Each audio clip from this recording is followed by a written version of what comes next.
What's up, guys? How's it going? Welcome to the stream. Yeah, I'm streaming during the day today because it's really, really cool right now. Only reason I'm streaming. I was gonna stream last night, but I was too tired.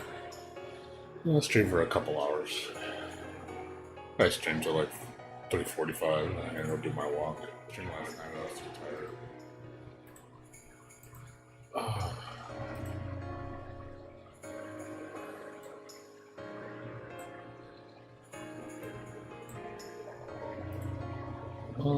Just making some adjustments.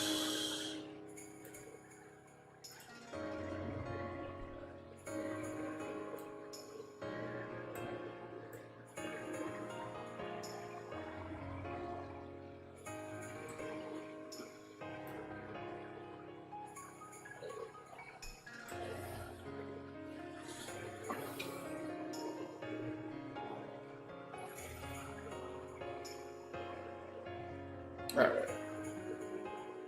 Let's play a little Touhou spell bubble. Trying to beat the game on with Marissa.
ケーオッケ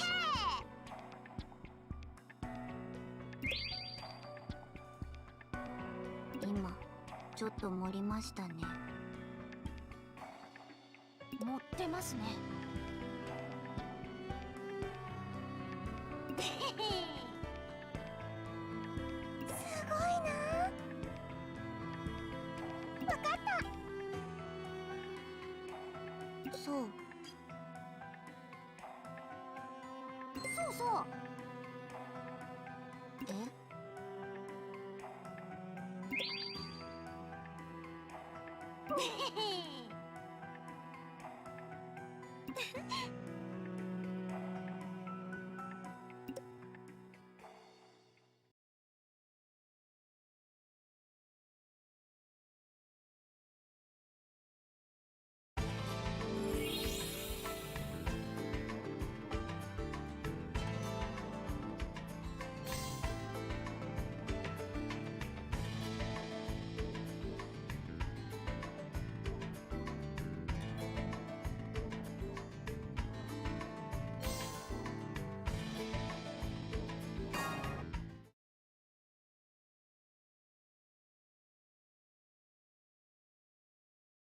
お嬢様、お茶のご用意ができました。ご苦労様。あなたもゆっくりしてていいわよ、昨夜。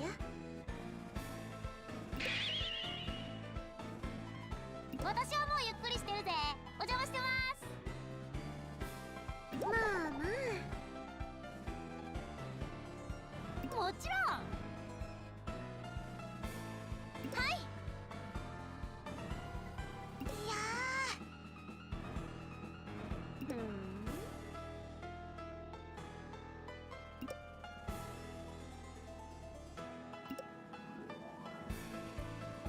よくってよ。おお、そうそう。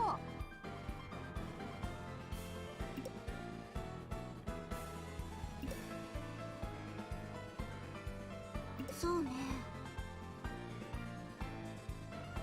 そう。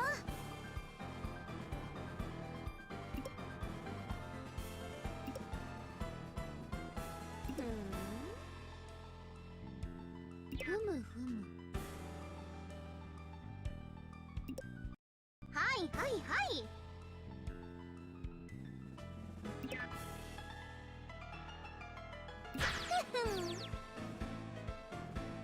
おお。何しろ私、対戦相手がこの中にいるメンツばっかりでマンネリだったのよね。あんたたちが来てくれてちょうどいいわ。ちょっと相手になってあげるから付き合いなさい。私たちが遊んでもらう方なんですね。おお、いい心がけよ。さあ楽しませてもらうわ。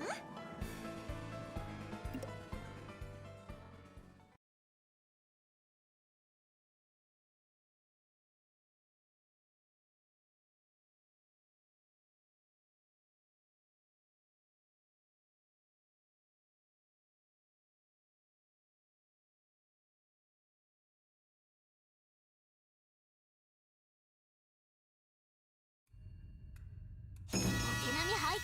人間って面白いわね。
バカな。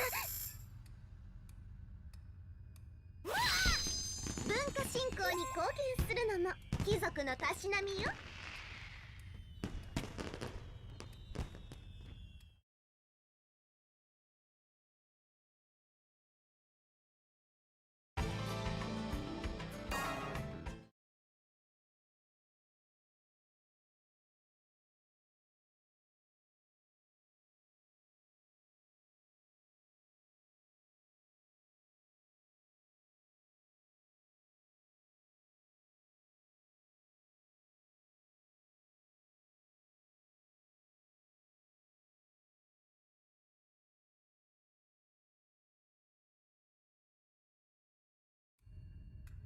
お手並み拝見。人間って面白いわね。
お嬢さんご苦労さん。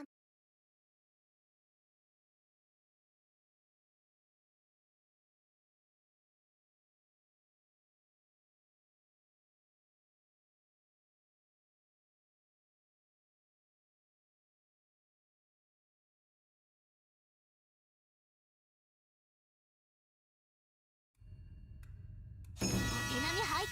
人間って面白いわね。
もう一回よ。ちょっと何なのよこれ。なんであの状況から逆転されるわけ。納得いかないわ。もう勝つまでやるわよ。おお、エミリアさん、負けると熱くなるタイプだったとは。いや、予想できないことでもないか。これがあるからお嬢様との試合は疲れるのよ。性格としか言いようがないんだけど。将棋もチェスもそうだけど、対戦ゲームで熱くなるのは負け筋の最たるものね。外の世界でもトップレベルの棋士ほどメンタルが強いですしね。スポーツ的というかアスリート的というか。スポーツ、なるほど、スポーツか。一理ある。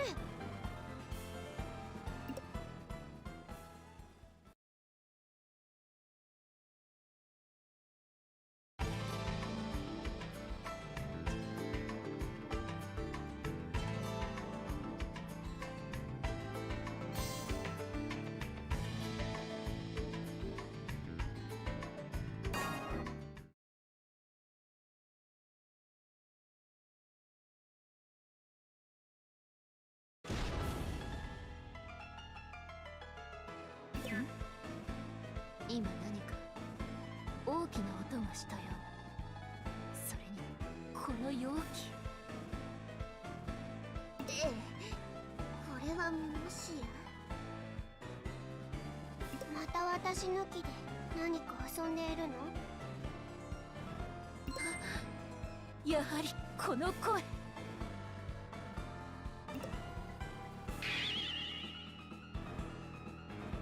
妹様、どうされたのですか？どうしたもこうしたもないよ。最近人が下でのんびりしている時に上からキャーキャー声はするし、なんだかバタバタどんどん音はするし。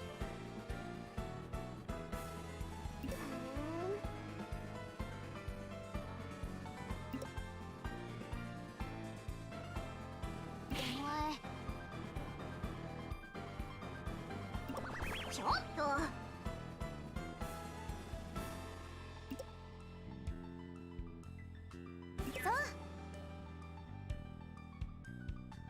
遊ぶも何も。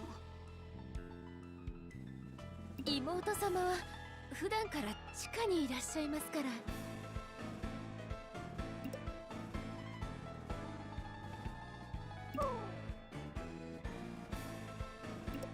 ひどい。許せない。どうしてやろうか。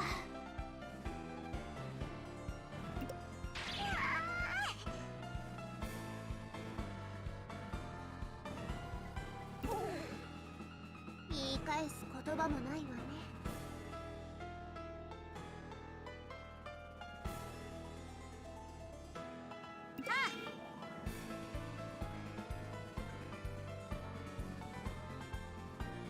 妹様、どうぞお気を鎮めてください。お嬢様もあの通りですから。悪かったわよ。ごめんなさい。ごめんなさい。まずはルールを覚えて、そうすれば一緒に楽しめますよ。いかがですか？姉様のことはとりあえず置いておくとして。分かった。咲夜がそう言うなら。よっしゃー！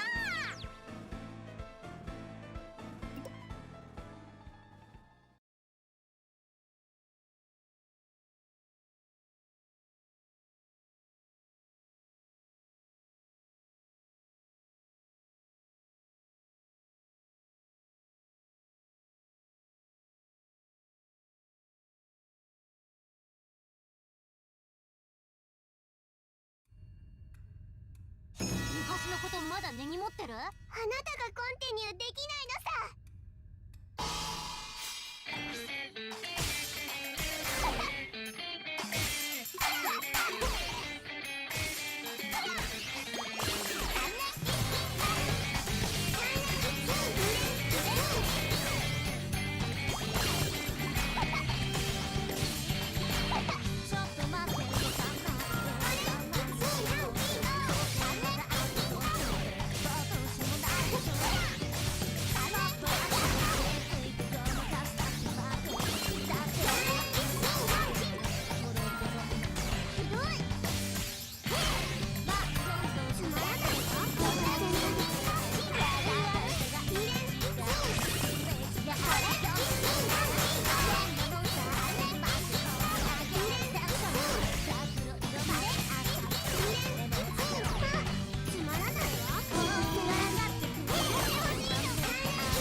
せて禁じられた遊び。もっと楽しそうにしておくれ。まだまだポイント存在感で多く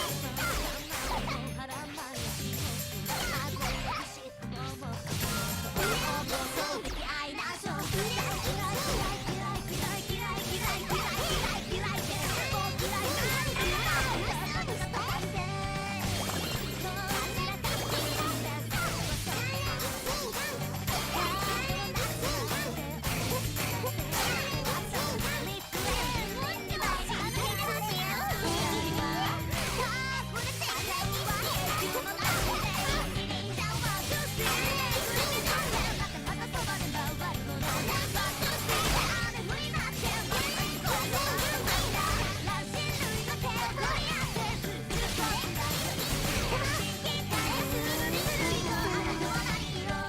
を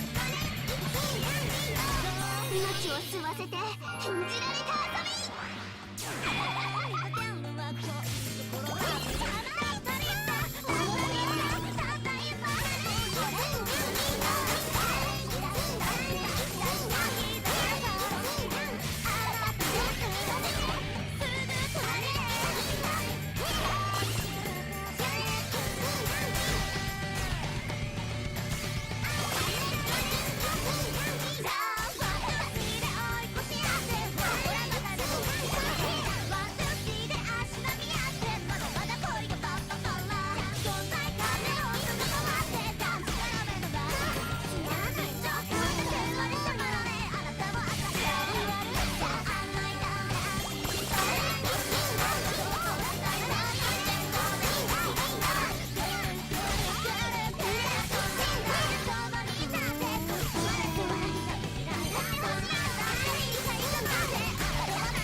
ひどい。よっしゃー、勝負あったな。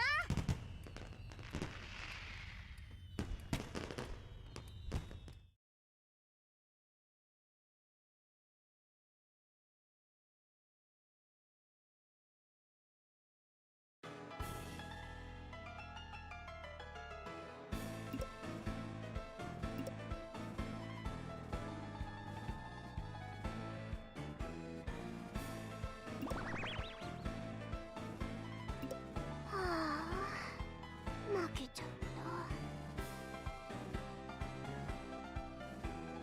た。でも面白いわ。外ではこういう遊びが流行ってるの。おお。もう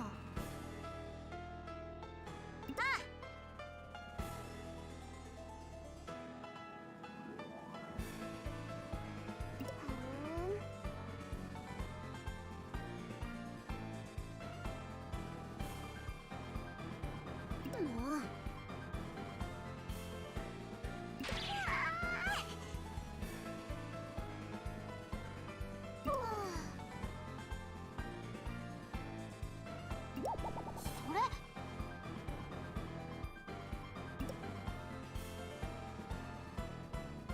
はーい。そうそう。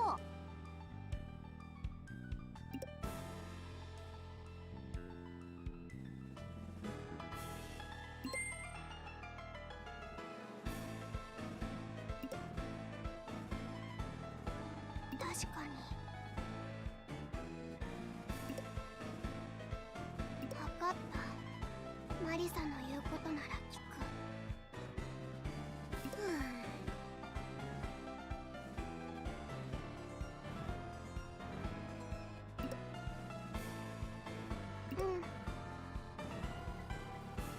処するわよ。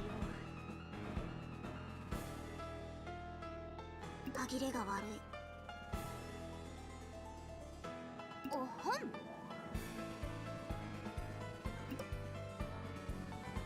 そうそう。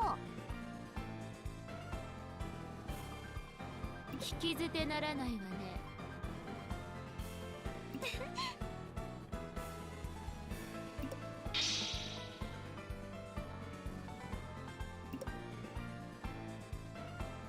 ふむふむ。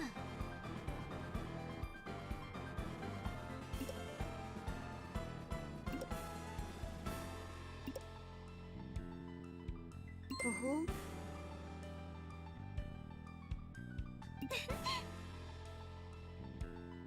そう。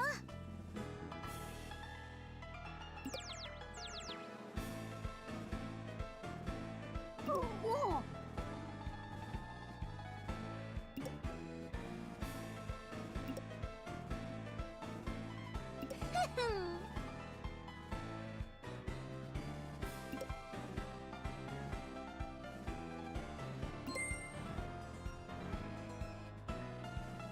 よっしゃー。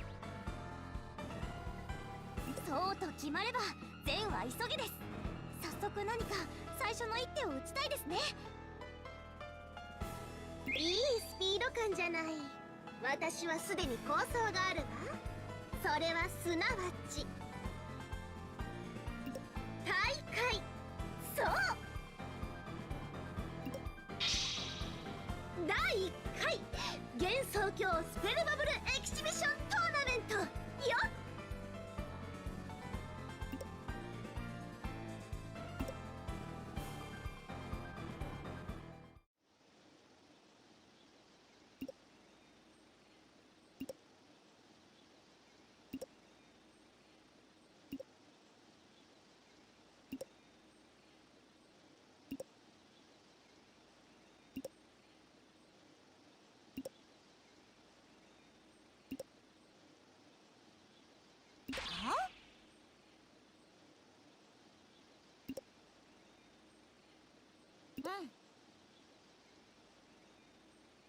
まさか。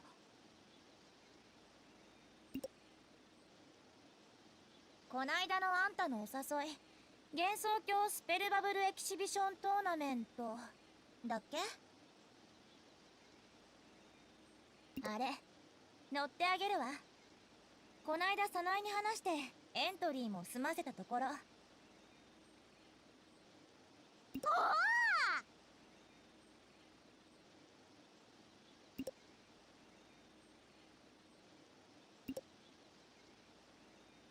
あのさ、平気平気。決勝まで出てくれればさ、私がお前を倒して優勝するから。盛り上がること受け合いだろ。なんで私がやられ役になんないといけないのよ。もう決めた。あんたにだけは優勝は渡さないわよ。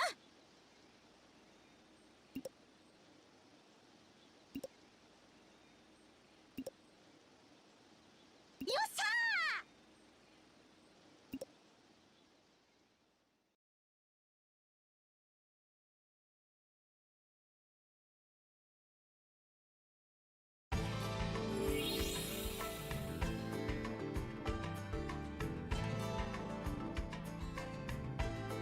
「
話題のプレイヤーが。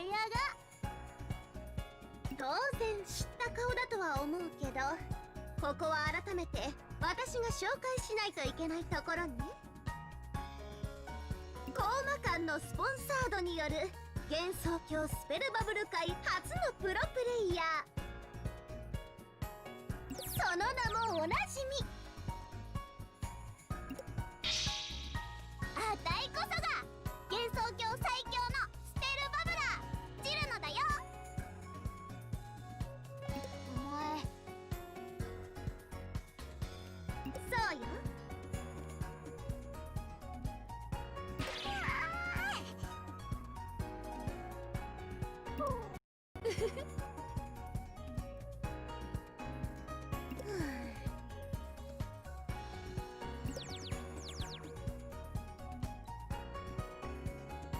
それ甘い。え甘い甘い。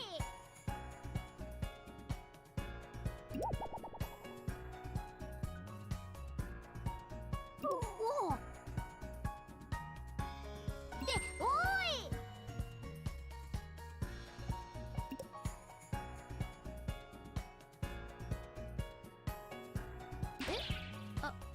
私ですか？うわ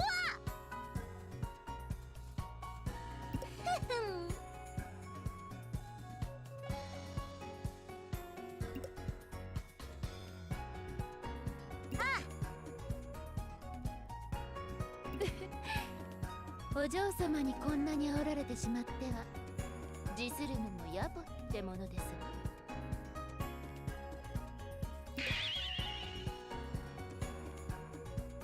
よし、それでは今夜も始めましょうか。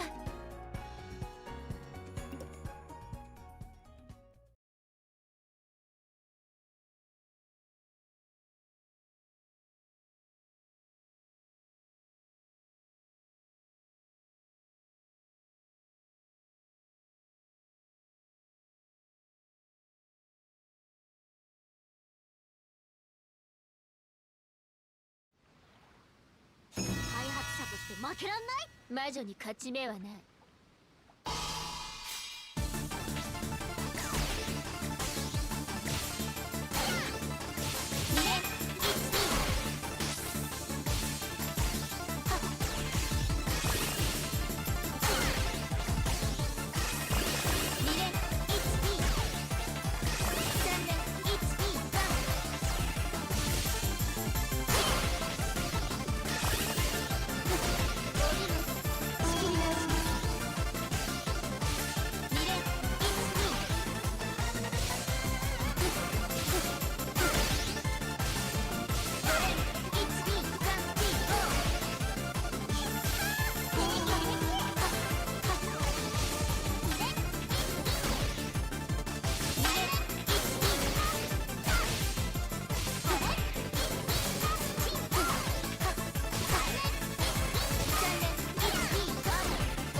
私のカードミスディレクション。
私のカードミスディレクション。3連1、2、3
And I think it crashed. I think it crashed. God damn it. It crashed. Ooh. I think I gotta do the stage over again. That's what I get for winning. It's like, oh, you won? Well, I'm gonna crash, so you can't get credit. Oh, terrible.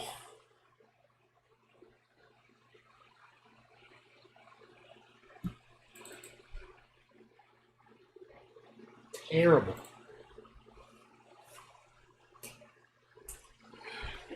Emulator wasn't playing nice. Gotta load it again.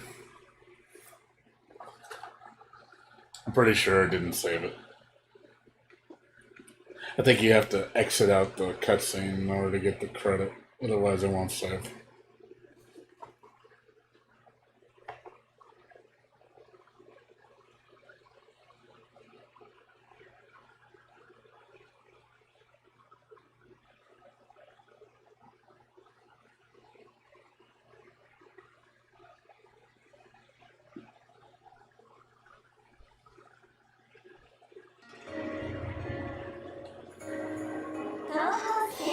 Let's try it again.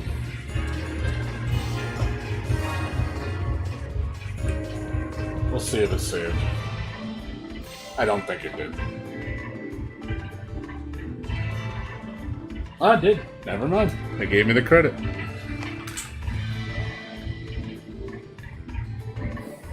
So as long as you, I guess, get the victory point, I guess that's when it counts.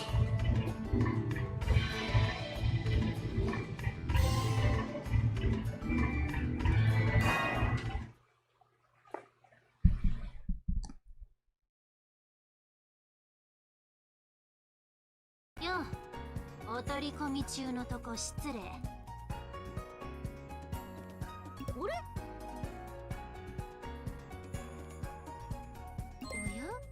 これは竹林の珍しいお客さんだわ。わざわざ遊びに来たの？ああ、人里の方に用事があったんでね。少し足を伸ばしてみたんだ。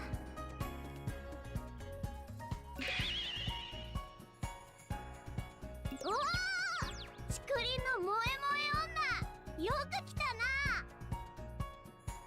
な。ああ、また相手をしてもらいに来たんだ。今度は遅れを取らないぞ。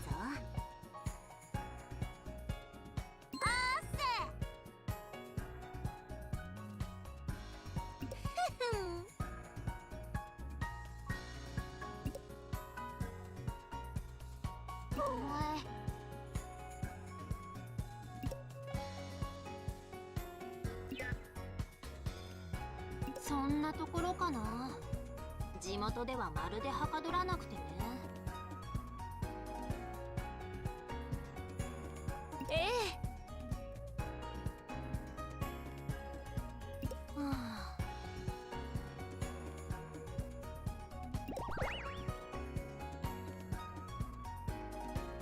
それ。ああ。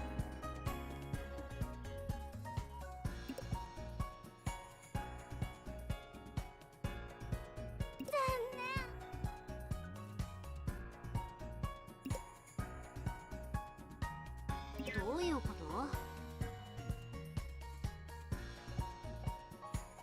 そっか。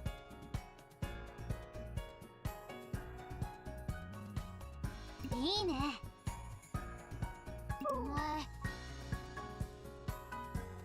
失礼なことを言うなよ。私は死なないだけの普通の人間だ。秋っぽいけど趣味くらいある。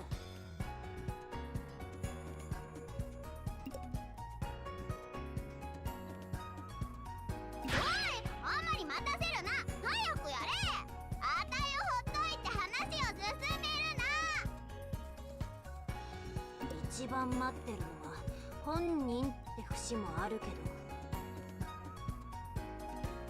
ああ、わかったわかった。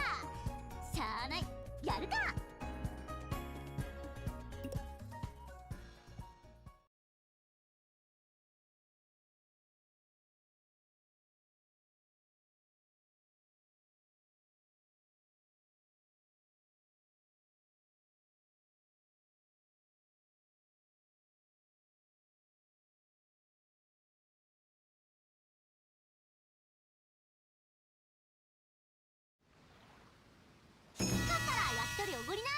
つのは私だけどね。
時は言ってくれ。いつでも相手になるよ。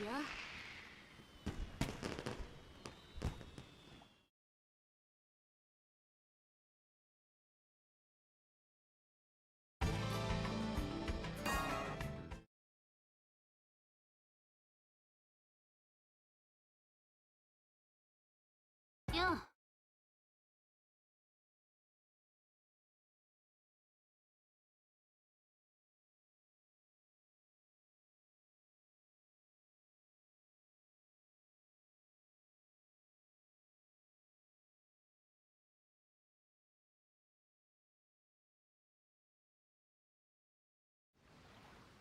だったらやっとりおごりな。勝つのは私だけどね。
限の枠で収まってるやつは What's up, so bad here? How's it going? What's going on with you?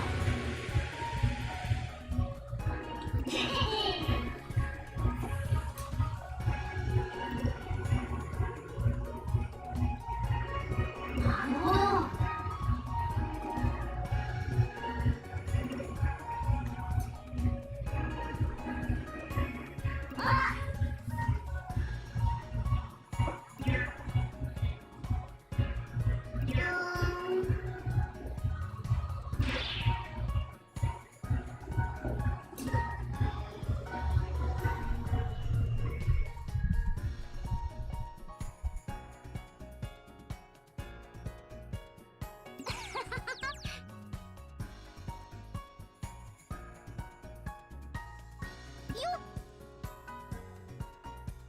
えへん。それ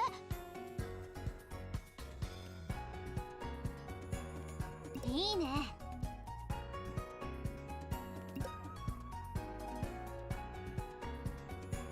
そういうことよ。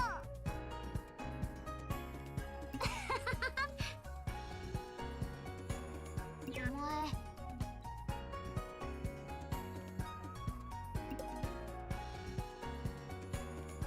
プロ、私が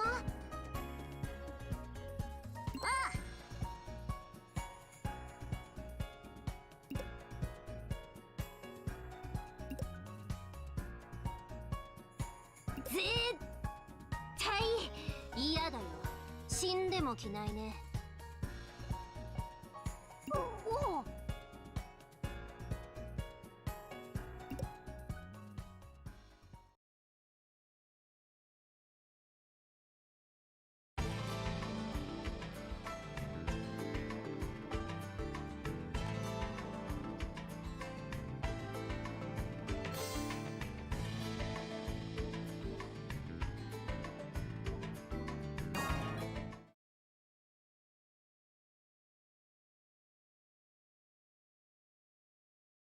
パチパチパチ。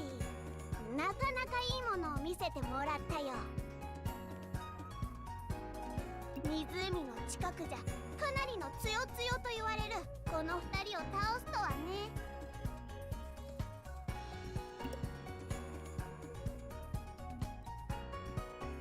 いいね。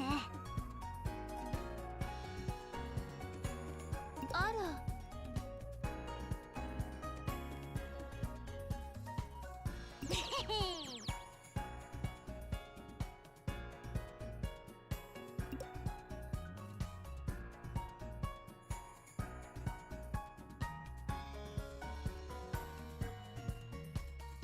ああ。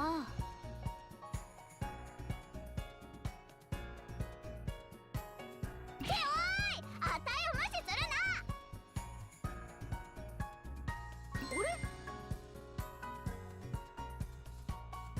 悪い悪い。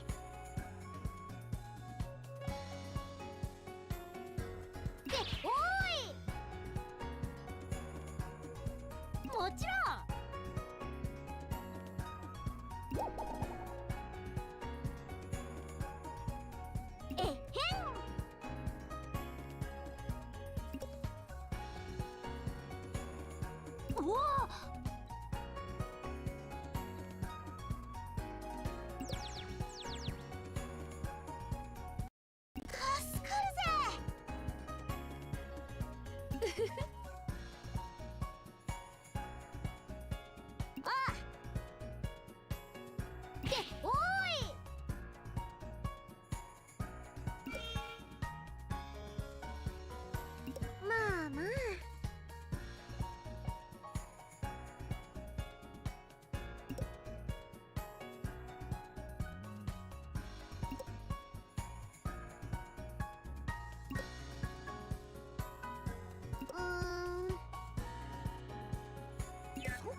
プロにふさわしいマインドってやつがないよね。あたいみたいなトッププロを目指す妖精たちのためにもここは示しをつけておかないと。チルのプロ、その息よ。そこの無礼な白黒に目に物見せてやってちょうだい。お嬢様、子供の操縦がうまい。よーしシーリー、覚悟はいい？チルのプロのスペルバブル教室始まるよ。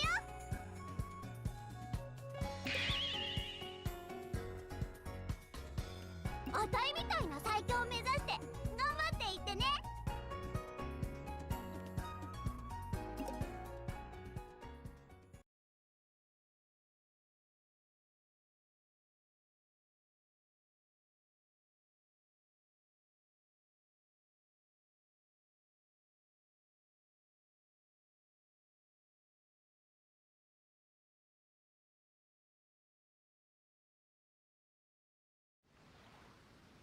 相手にとって不足なし、弟子に修行だ。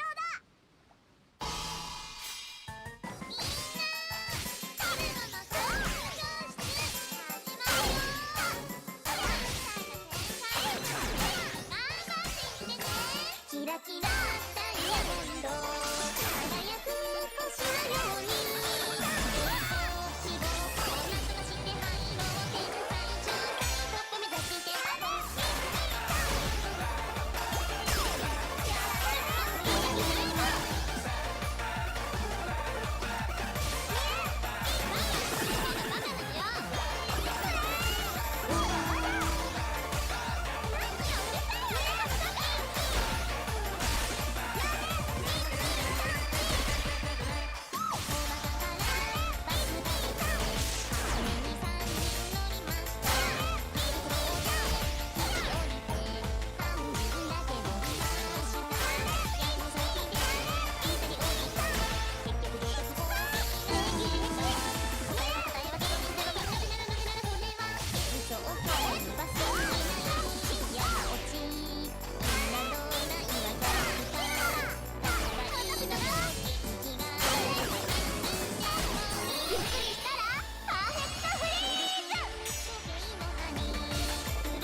とって不足なし。弟子に修行だ。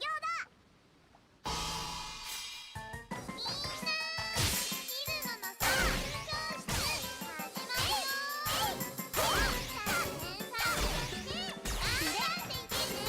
キラキラダイヤモンド輝く星のように志望を夏がして反応を天気に変えると目指して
よし、ほらほら、どうだ。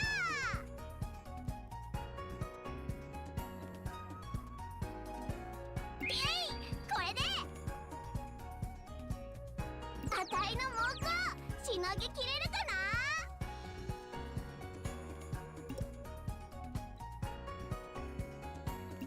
あれ、負けてる。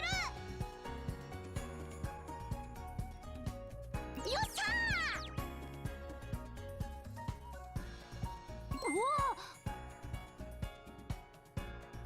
おお、お見事。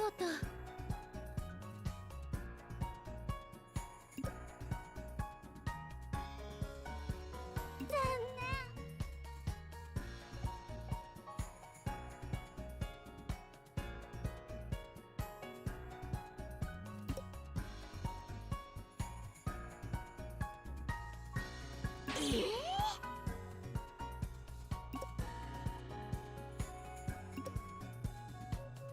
えっへん。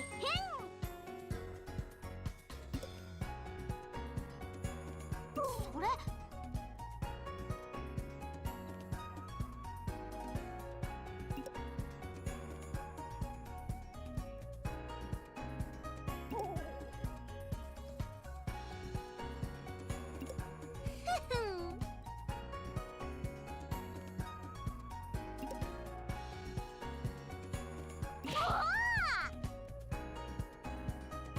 ておい。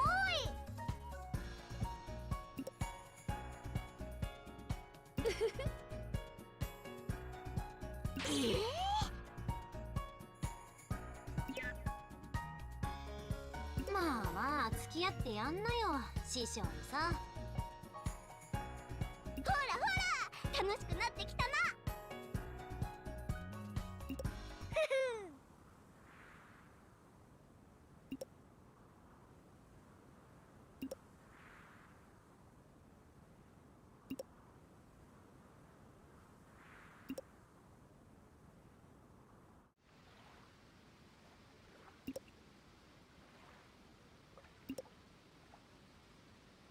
相変わらず熱心なことね。もう本番は目の前だというのに。ああ、そうね。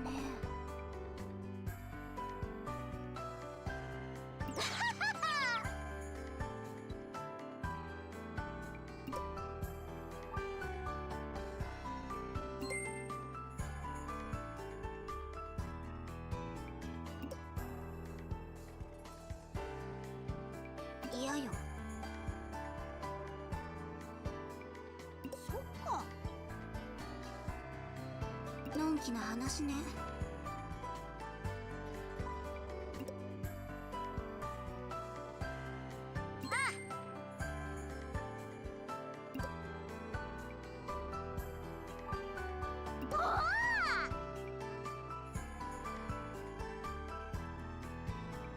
そういうこと。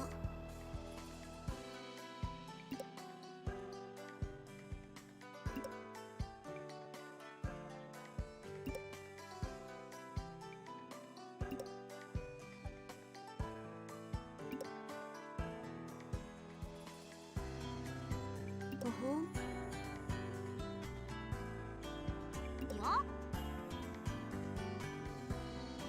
どうかしたの？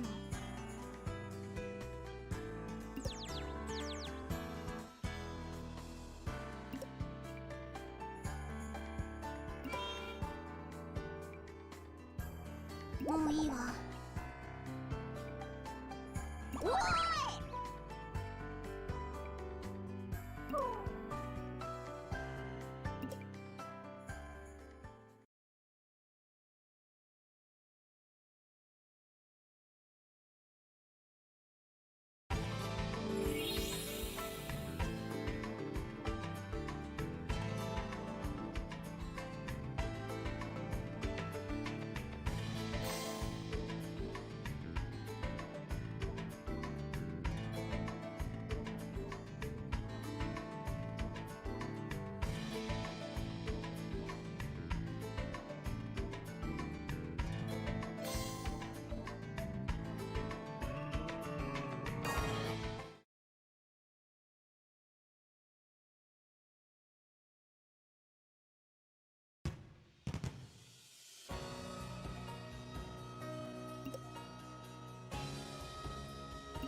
します。そしてはい、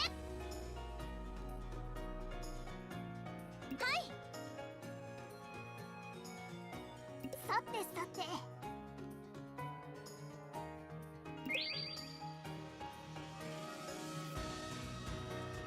それでは発表。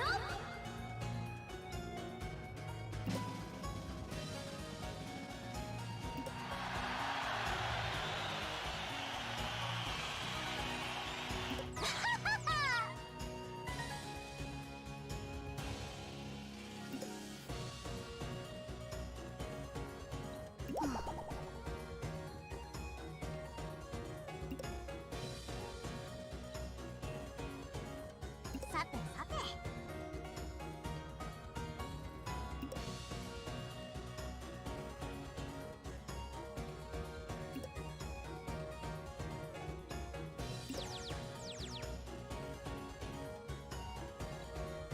プラグ立てまくりね。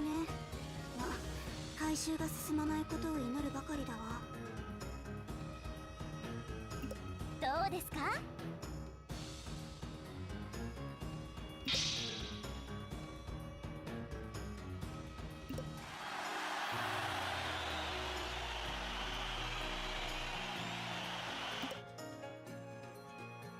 来たなあ、人間。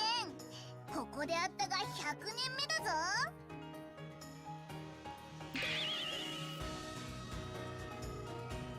お前さんには聞きたいことが山ほどあったんだ。森まで行くのも面倒だし、ここで会えて助かるってもんさに。おーい、おう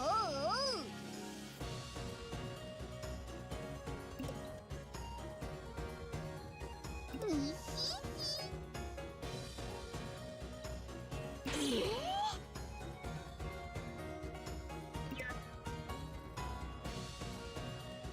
またとぼけちゃって。にひひ。うわっ、カッパだぞ。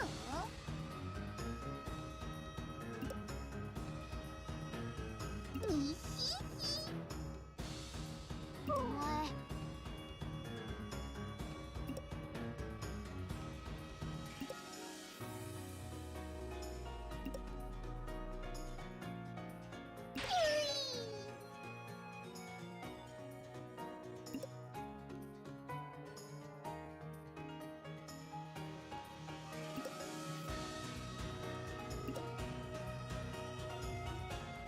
よし、決めた。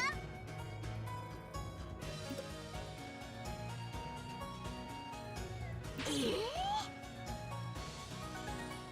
行りのおもちゃで利益を独占しようだなんて、お天道様が許してもこの川城にとりは許さないぞ。ああ、もう話のわからないやつだな。これはもう腕ずくで分からせるしかないか。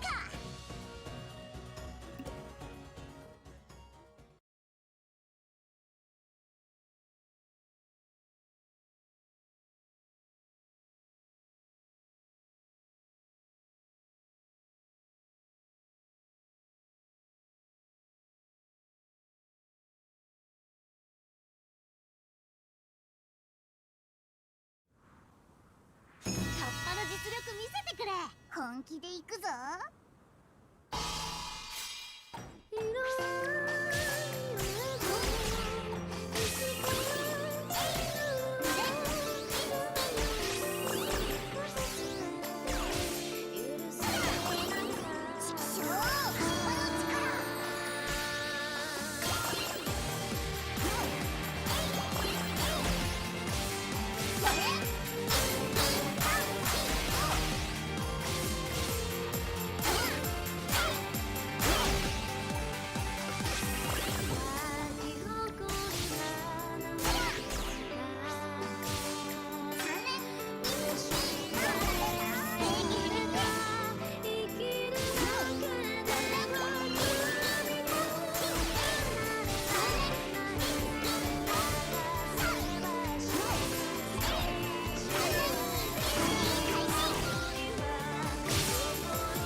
ぐう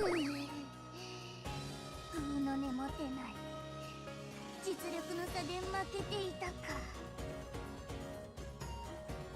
そういうこと。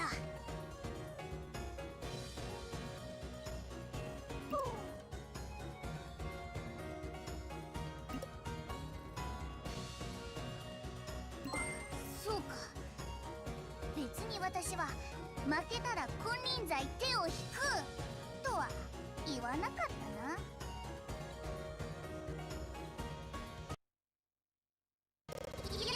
やあ名優、最近話題の新製品調子いいみたいじゃないか。何か困ったことないか？量産の人手が足りないとか、追加したい機能があるとか。おい、いきなり全てをなかったことにする気か？虫が良すぎる。それはそれ、これはこれ。なあなあ、今後ともカッパをごひいきにな。いいだろう、カッパだぞ。ああ、もう分かった分かったから。暑苦しいから肩を組むな。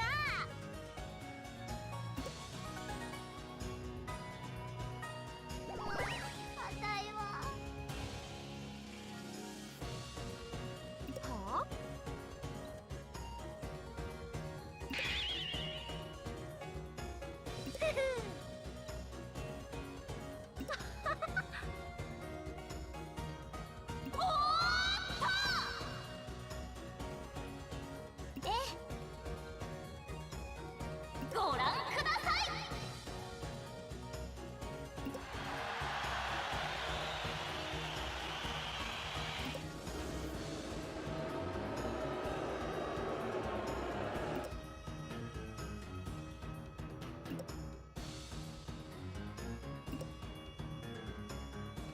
ごめんな、あたい負けちゃったよ。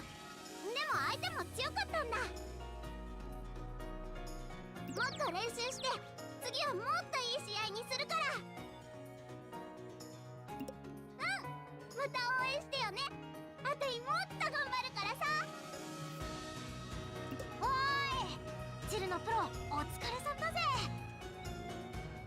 わ、一番弟子は1回戦突破か。追い抜かされちゃったな。相手も強かったし、トーナメントはそういうこともあるさ。あまり気を落とすなよ。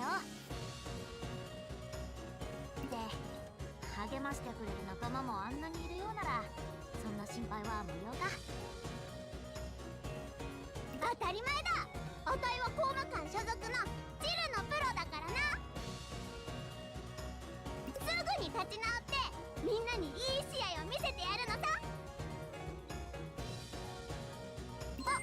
あっちにも妖精たちが。あたい声かけてくるよ。また後でな。あんな風に煽られて負けて、決着の瞬間はちょっと呆然としてたように見えたけど、あいついいキャラしてるよな。そこは天才的だ。どうだか目元はああだし、鼻をかんだ後まで分かっちゃったわ。ああして立ち直れるような子だとは確かに思っていなかったけれどね。たとえ遊びにしろ、真剣にやって誰かに応援してもらうってのはやっぱりそいつのためにはいいことなんだろうな。一理あるけど、そうだとしてあの子が成長するの誰か期待してる？それもないか。現実は非常だな。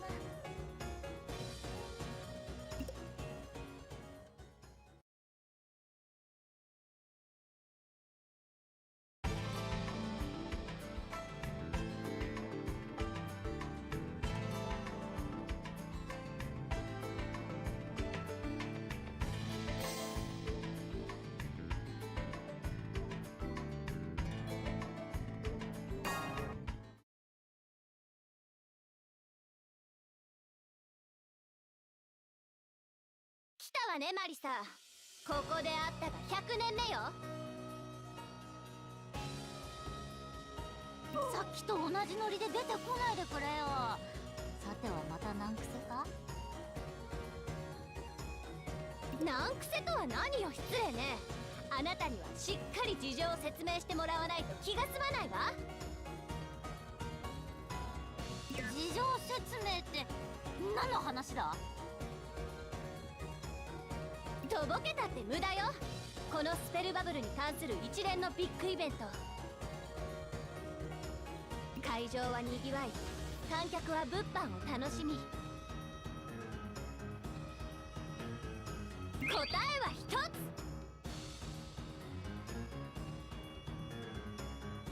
あなた、個人的なお金儲けのために私を利用したでしょ。だからどうしてそうなるんだ？ったくもう、私はどんだけ金に困ってると思われてるんだ。私だって興味はあったし、乗りかかった船だと思って量産までは手伝ったけど、こんな風に利益を独り占めするなんて魔法使いのプライドに対する冒涜だわ。七色の魔法使いの名にかけて一泡吹かせないと気が済まない。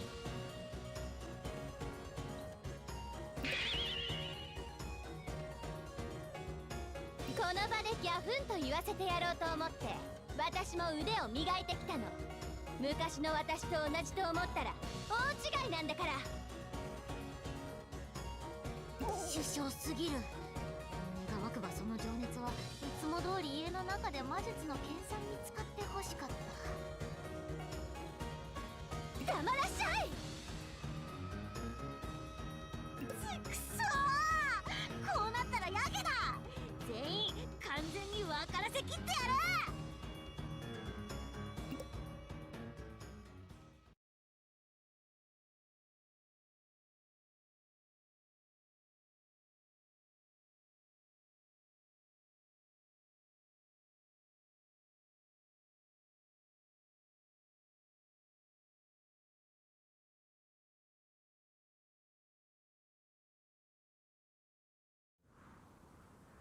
勝利はもらってくぜ。人の心を盗まないで。「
来たわ。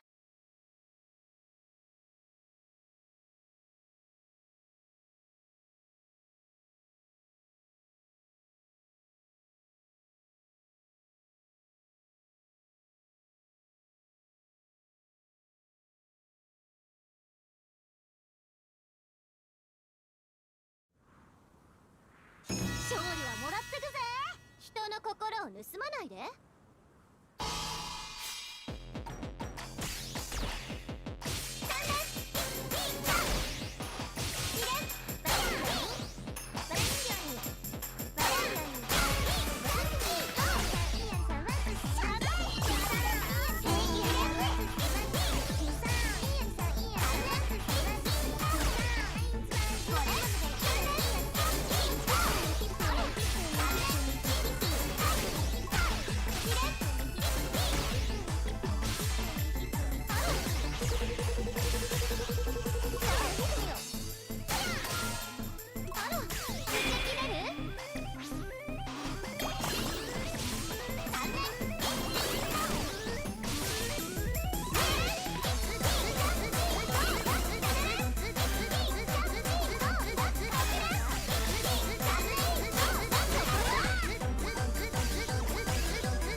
勝利はもらってくぜ。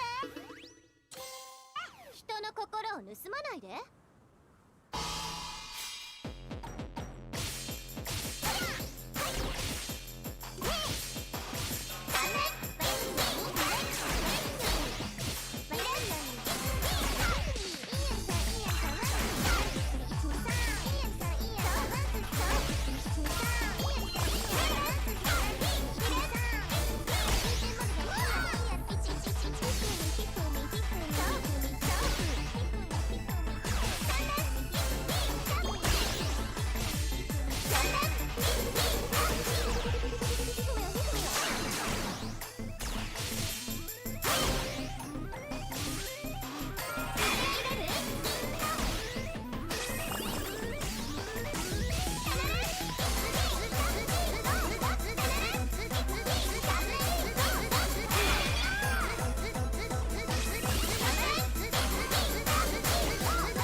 来たわねマリサ。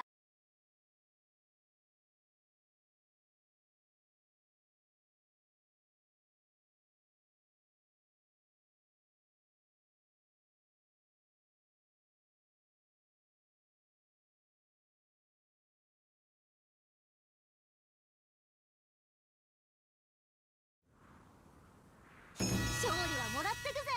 人の心を盗まないで。「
Thanks, Doom Guy, for the subscribe. Appreciate it. What's going on, man?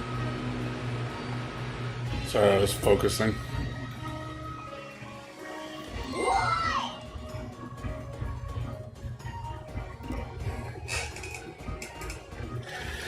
It's 3 o'clock.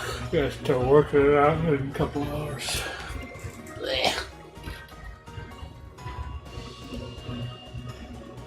Work sucks.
Do my walk in about 30 minutes. Boy.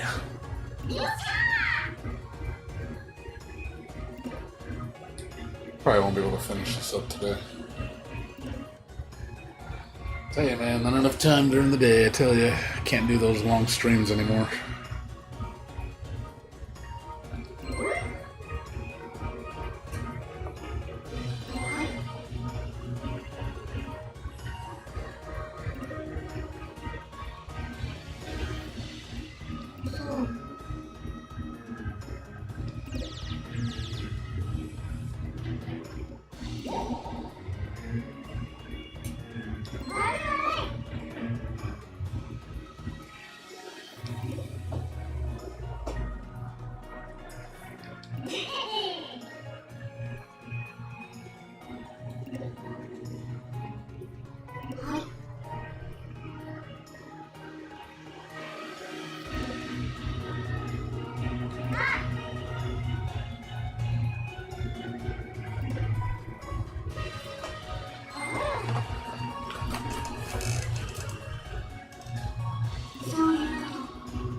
Check my rewards.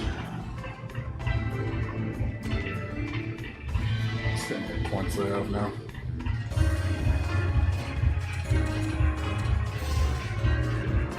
This one? That's not the shop. The next one's the shop.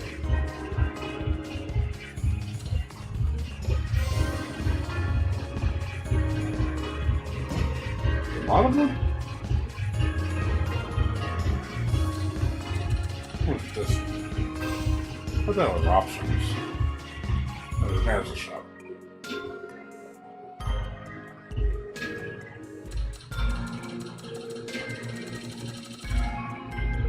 Still gonna buy all these. Guys, I can earning money so slow. This is after almost 2 playthroughs, and I barely have enough to buy. Still gotta buy all the abilities too. Like, oh god, it's such a pain.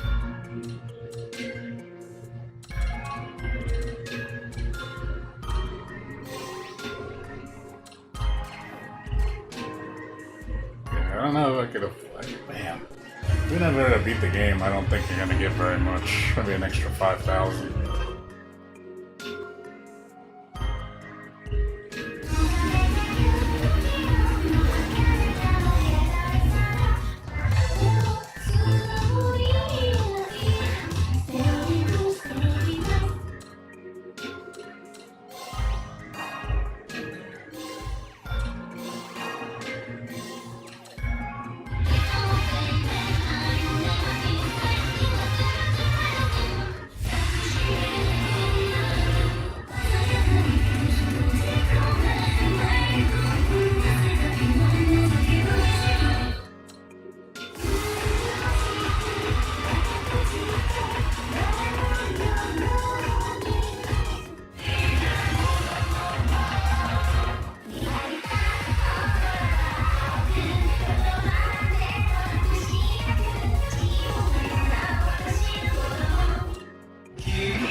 くには惜しいわね。さぞかしお上手なのね。付き合います。なかなか見どころがあるな。あたいプロの一番弟子にしてやろう。胸を貸して信ぜよう。強そうだな。さて、お茶の準備をしましょうか。私がお相手します。仰せのままに。制作者の一人ですからね。当然の勝利です。好きにすればいいわ。読書の途中よ。文化振興に貢献するのも貴族のたしなみよ。監督自ら相手になるわ。負けられないわ。みんなが騒いでいただけはある。とっても面白い遊びね。満足したわ。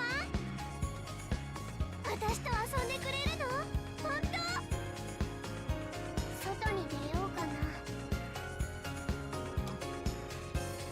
伊達に姫様の遊びに付き合ってませんから。お手柔らかにね。うさぎ使い荒すぎ。What's up, Days? How you doing? Yeah, I don't think many people are in the chat right now.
あなたのことは監視していたのよ。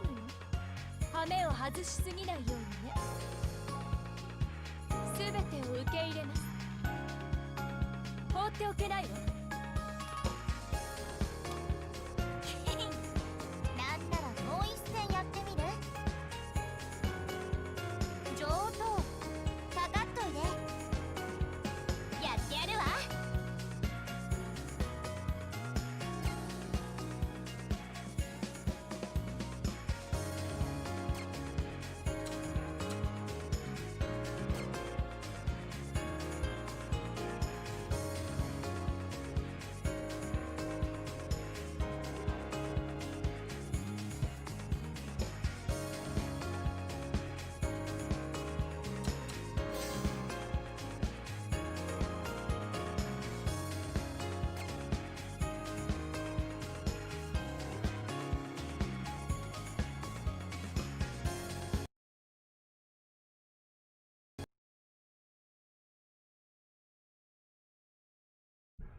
Sorry about that.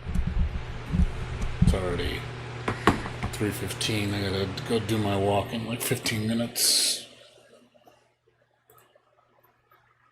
Ah, man. Oh.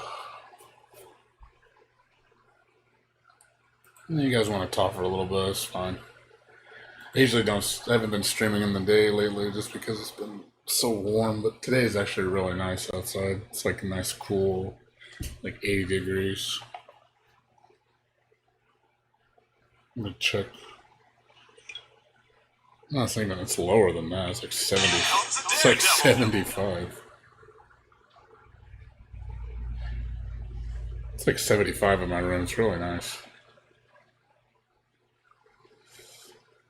I think it's gonna pick up.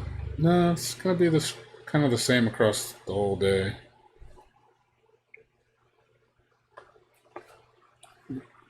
Looks like it's gonna be like a little higher tomorrow, and it's gonna drop back to 80s on the weekend, back to 90, then back to 80s, and then I have a feeling the October is probably gonna start getting a lot cooler. I guess probably be in the 80s, 70s in October, and then November it's gonna start getting really cold. So that's good though for us. Yeah, because last couple days have been so goddamn hot.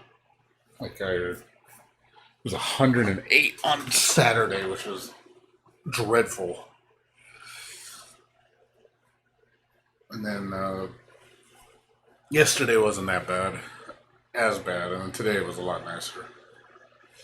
So yeah, as far as me streaming, like I said, it just the only reason, like I said, I'm streaming right now is because one, I went to bed early, and two, it's cool. So otherwise, I wouldn't stream.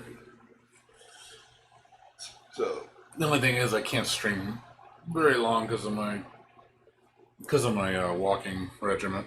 So usually, either I stream in the morning after I get off work, and I usually don't get off till like 2:30, and then I stream till like 5:30, go do my walk, go to bed, and then I got to get up at 2, and then usually I just lays around till work. You know, I can stream like after I get up, but I can't stream very long, like 2 hours most. I can't really get a lot of time in. So it's unfortunate.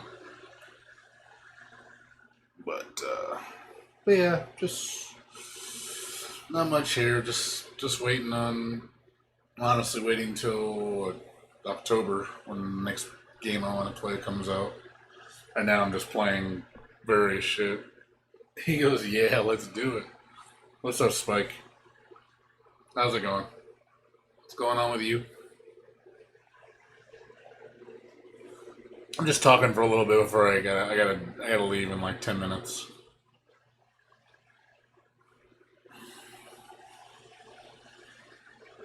Oh yeah, I forgot about the Poppin' Music beta. I forgot I downloaded that, and I was like, oh yeah, that's the thing. I forgot. I need to try that out. I never. That's cool. Yeah, like I said, I just finished playing Touhou Spell. I was playing for about a couple hours. I was gonna play longer, but I got to do my walk soon, so I want to do it before, and then I got to go take a shower, and I got to get ready for work. I'm still doing mandatory overtime at work, so unfortunately, yeah. I mean, I want to stream more. It's just I don't. It's just the overtime's making me tired. Combination of the weather and the overtime is making me tired. Like I can't. I don't have the energy to like get 5 hours sleep and stream for 5-6 hours on top of working full time. I don't have that kind of energy. So I want to get. That's why I'm trying to lose weight so I can get more energy, because I know losing weight does give you a lot of energy. So I would like to get to my ideal weight so I can at least have more energy to do stuff. Because I hate feeling like this. But once the weather cools down and once I'm back to 5 days a week, 8 hours a day, you guys will see me more. It's just, oh god, I smell the smoke out there. Yeah, the fire's going on right now. Got some raging fires in Southern California. because of all the bullshit and heat.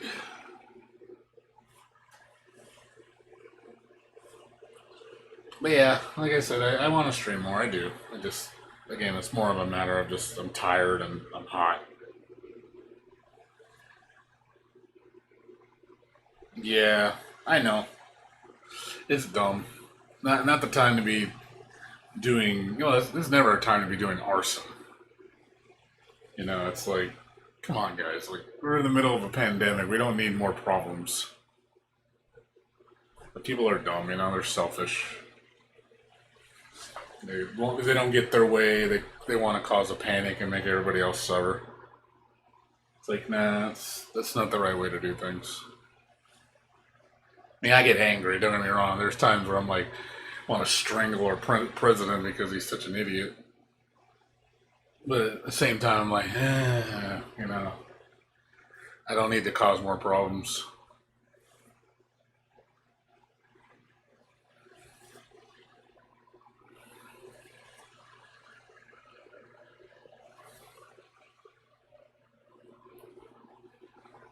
Yeah, kind of think of the consequences of your action. Don't just jump without having a plan. But also, like I say, you should never like purposely put harm on others. That's not right. You don't ever do that. That's not something you should do. You're no better than them when you do that.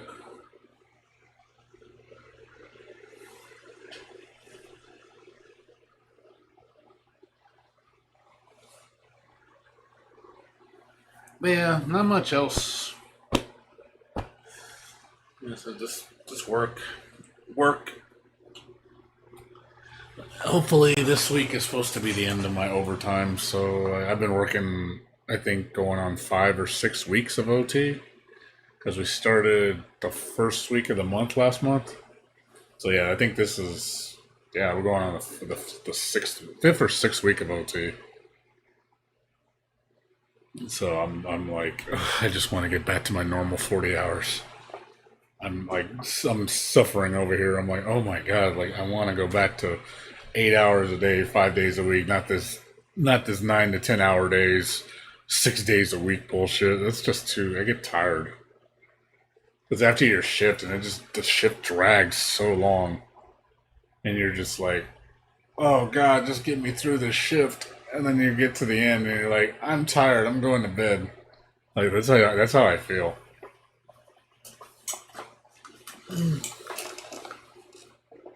You know, there's times like, oh man, I'm gonna strain out after work. Nope, I'm too tired.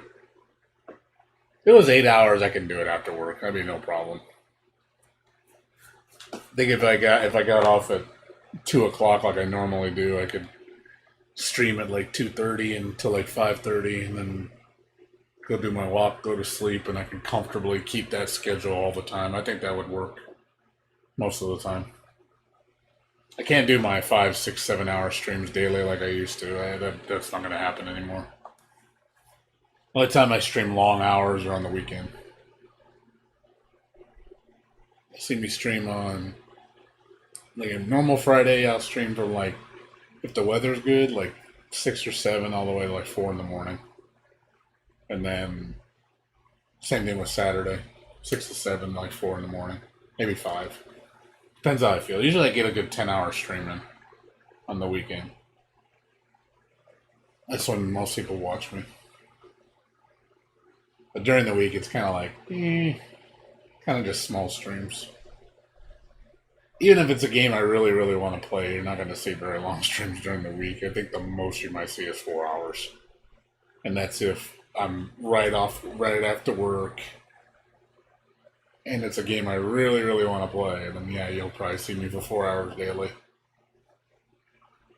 But yeah, I used to like only sleep like 4 or 5 hours a day, and I could run on that like I used to.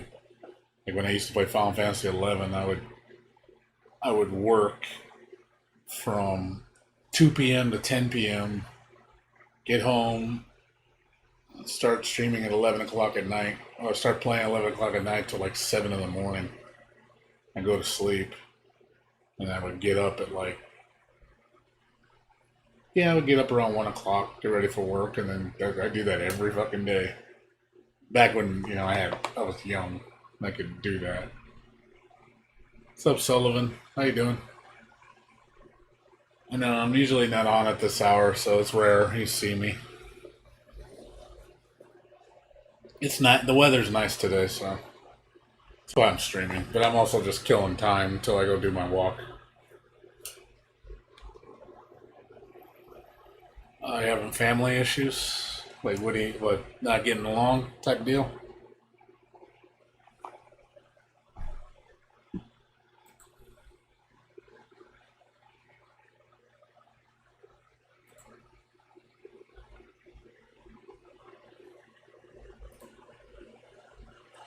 I see. Yeah, I've been through that before. I think every kid goes through family problems. I think that's normal. Maybe the severity is different, but for the most part, everybody goes through it. Either your dad or your mom or your sister. Always something. Always some bullshit. I hope you get through that. Right now, I'm just dealing with. I'm tired and hot. That's what I'm dealing with. I was complaining about my work because I'm so tired of working 6 days a week.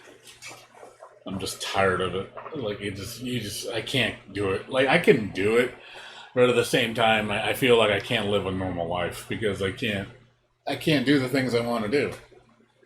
I want to like a lot of times on my Saturday, no, we always get 40 no matter what. We'll never get less than 40. They will cut staff down before they give me less than 40. So they only keep enough people just to make sure that everybody gets full-time hours. So unfortunately, there are a lot of people that do get let go because there's not enough hours to give. Right now, we're still busy. I mean, it's slowed down significantly compared to a month ago. A month ago, it was nuts. Like, we were so fucking busy. With the Final Fantasy 14 update happening, like, holy crap, the phones, the chats were off the hook. Like, so many people calling us. And, I mean, that's a good thing, though. I mean, it means you're needed. It's just the problem is they start running you dry with OT. They'll be like, yeah, you have to do OT for like a month. The longest we've had to do OT, I think the worst time, and I'll never forget it, when we had to do, when Final Fantasy 14 A Realm Reborn launched, 2.0, we had to work 60-hour weeks for 2 months straight. I was a zombie at that time. You want to talk about being tired. I was tired. Mentally drained. Working 6-10 hour days. And only having one day off a week because legally they have to give you a day off. Otherwise, they would make you work 7 days. Also, too, they don't want to work you over 60 hours because then they have to pay you double time. Then it goes into triple time. And the company's like, yeah, we're not paying you that much. We'll just, we'd rather just get what we can done with 60 hours. And if it takes a month, it takes a month. It takes 2 months, it takes 2 months. It took 2 months that one time. And like I said, I don't wish that on anybody. It was torture. Like, after we were done, they put us back to 40. It's like, oh my God. Having 2 days off is a big difference. Like, you really need... I think everybody should have at least 2 days off from their job. Because otherwise, you're just going to go crazy. I mean, I can do 60 hours a week probably forever, but I won't be happy. I will not be happy. I will be very miserable. And I will stress my opinion on it very heavily. I will complain a lot. So, yeah, and a couple of people just left their job recently, so I'm hoping they get hired into the company. Hopefully. We'll see about that. I know how that fucking shit goes. I mean, there's a lot of times where they, oh yeah, this many people left, we're gonna hire somebody, and then they end up not doing it, or they end up not hiring you. They hire somebody else that's new. I'm just like, oh God, really? It's like, oh, that's irritating. Especially when you've been there a long time and they just skip you, because that happens a lot with a lot of jobs. Like, oh yeah, I've been there 5 years, and then they hire somebody that's only been there 6 months. So I'm like, what the fuck? And that gets like, oh, infuriating. Like, seriously, you should never do that to people that have been there a long ass time. Don't just skip them. Because obviously, if they're not good enough for the job, then why are you keeping them? If they're really that bad, but yet you keep them for that long, but you won't hire them. I was like, that doesn't make any sense. If they're a bad worker, then get rid of them. Don't keep them.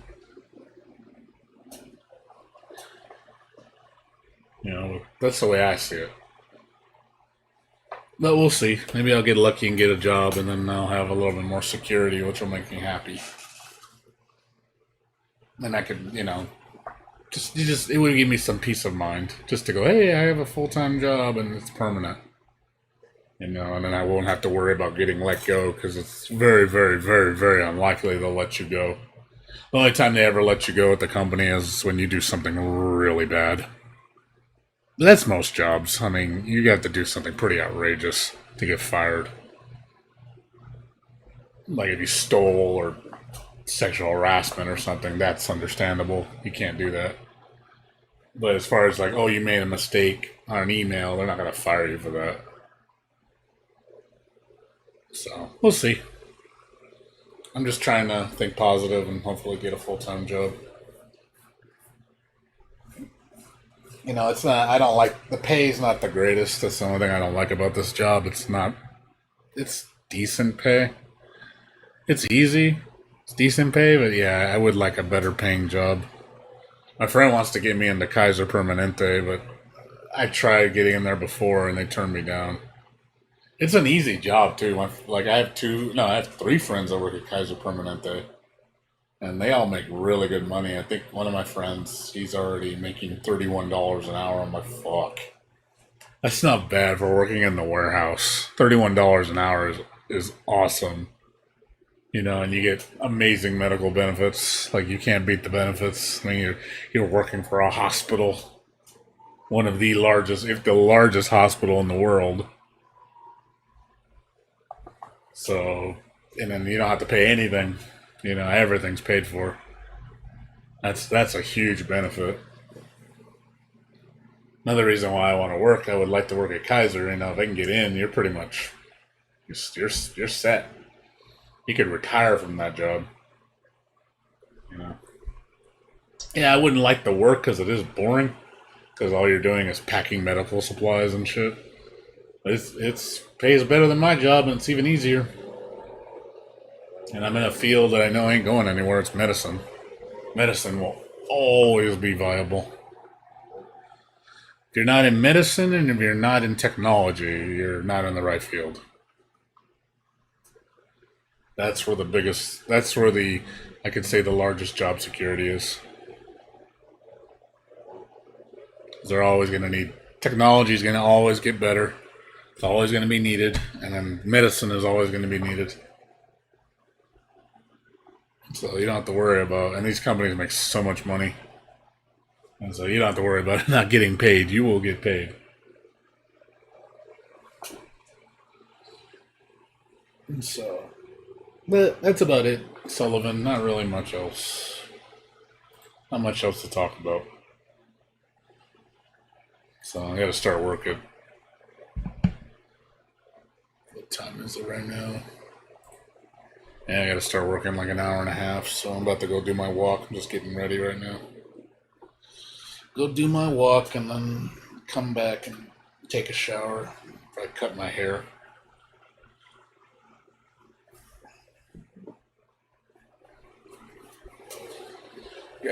Gotta shave my head.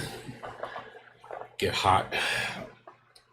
I don't even bother with my hair. I just cut it. It's no point. for me. I hate keeping up my hair, and I grow it so fast. I'm just like, ugh, I just rather just cut it all the way down. Shave it. It's easier to just shave your head.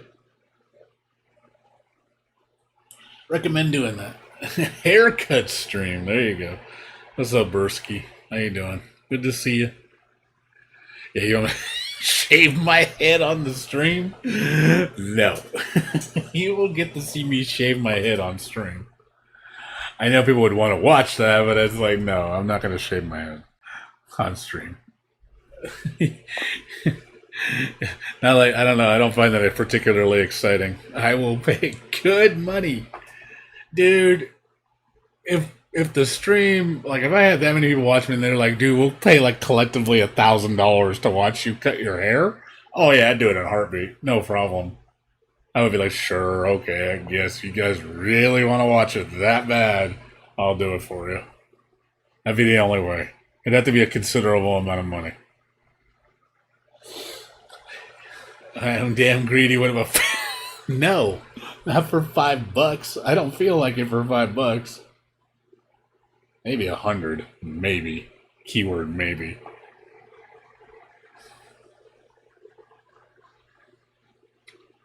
Be one of those guys that'll charge, but you'll have a story to tell. Can't put. Oh God! I'm going to make it see. Yeah, it's all good. How you been, man? Good to see you. I know we haven't really talked much. I've been so busy with work, man. I'm just tired. I've been kind of a ghost on stream. I don't, like I said, I only stream on the weekends. I only stream Saturday. That's really the only day I stream now because I'm just not. I have no energy. And the heat's bothering me. It's nice today. It's really nice today. But yeah, like the heat's been bothering me. I just don't enjoy streaming during the day at all. It feels ugh. And I get off work at like 2:30 in the morning because I go in at 5. Yeah, I saw Demo Reborn. I was thinking about getting that game because it looked interesting, but then I was like, and then I heard you can't rebind the keys. I was like, really? Yeah, it looks good. Like I saw it. Like I keep, basically after I beat No Straight Roads, which I still love that game to death. I already beat it on the highest difficulty. I was like, oh, Demo Reborn looks really good. Let's try that out. But yeah, good thing you told me. Now I know. Yeah, it's got a keyboard problem. I'm like, I hate, like, why can't you remap the buttons? Like, really? Like, that's such a basic thing that you should be able to do.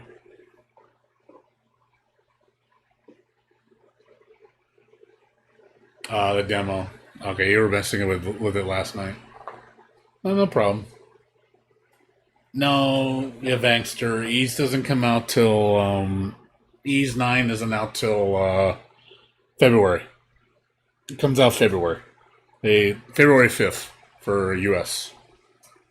So we got 5 months before Ease 9 comes out. Gonna have to wait. Like, keep in mind, that's just the PS4 version. The PC version doesn't come out till July. So PC and Switch are coming out in July. Well, summer. And summer usually means July. Could also mean August too. It could also mean June. But yeah, so basically I think what they're trying to do is make sure the PS4 version's finished with the dub and everything. No, it's it's summer 2020. This is summer 2021. Well, they're redubbing the whole game. Dude, doing a full-blown dub takes a lot of resources, man. Especially when the game has a ton of dialogue. Because you're going to have to redo all that audio into English.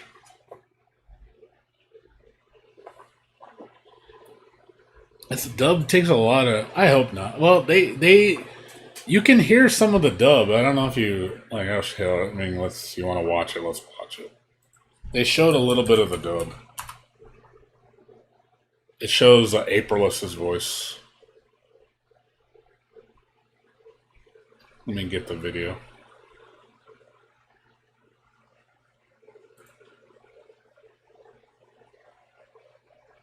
Let's see.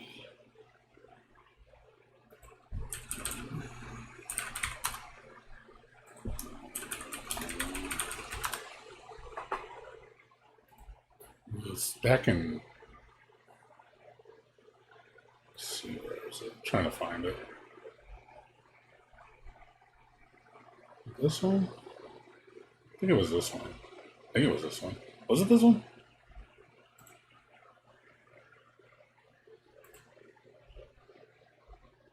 I think it was this one. I think it's this one.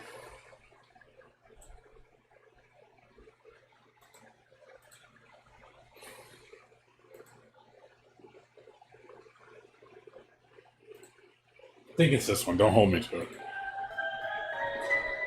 This just got revealed, I think, a couple weeks ago. Monsters. Yeah, this is it. The time is nigh. Under the red moons, the wicked and the defiant shall be punished. Stand ready. Lay waste to the malevolent, lest the night prevail.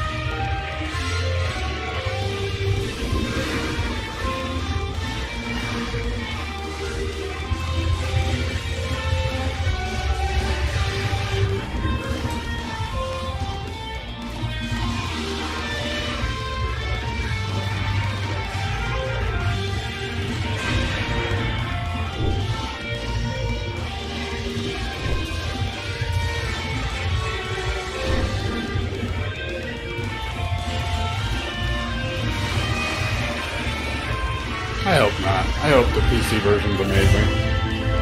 Because I want to get it on PC too.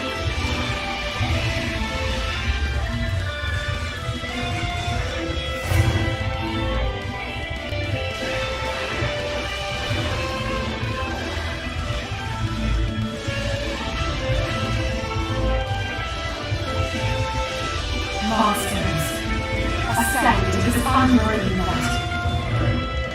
Unsheathe the curse and smite the darkness. Let's say it looks good.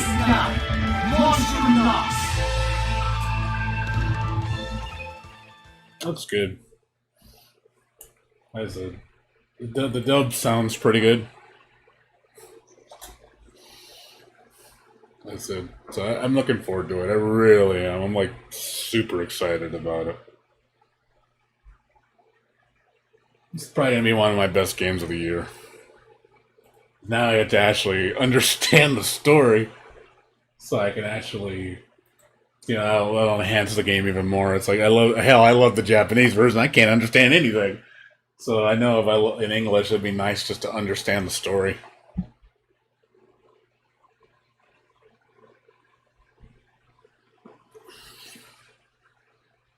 He said, doesn't seem that bad.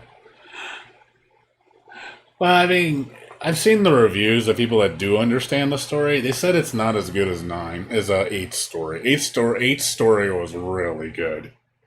Like 9's good. Like they said and I think I would probably say the same thing. Mechanically, 9 is superior to 8. Like 8's good, but 9's even better.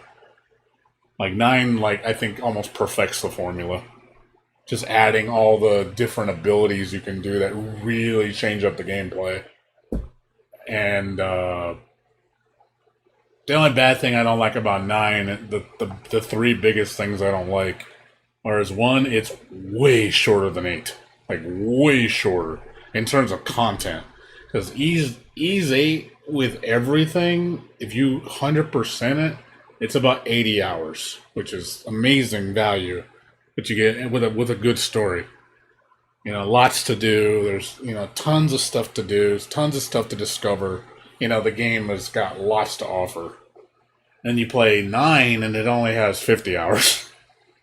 So they've trimmed a lot It's like, damn, you're getting like only 2/3 of a game now. I mean, it's still good, but it's like one of those, oh man, I want more. I'm so spoiled with 8. 8 gave you so much value for what you got. And then also, I don't like the fact that even some basic things I forgot to put into my review video. It's like, why is there no intro? Why is there no opening video? No anime opening? Like every other Ys game has an anime opening. Not this one. There is no opening whatsoever. I was like, what? What? Really? Like, why? Like, that's kind of like trademark for this series, and you kind of just don't add one.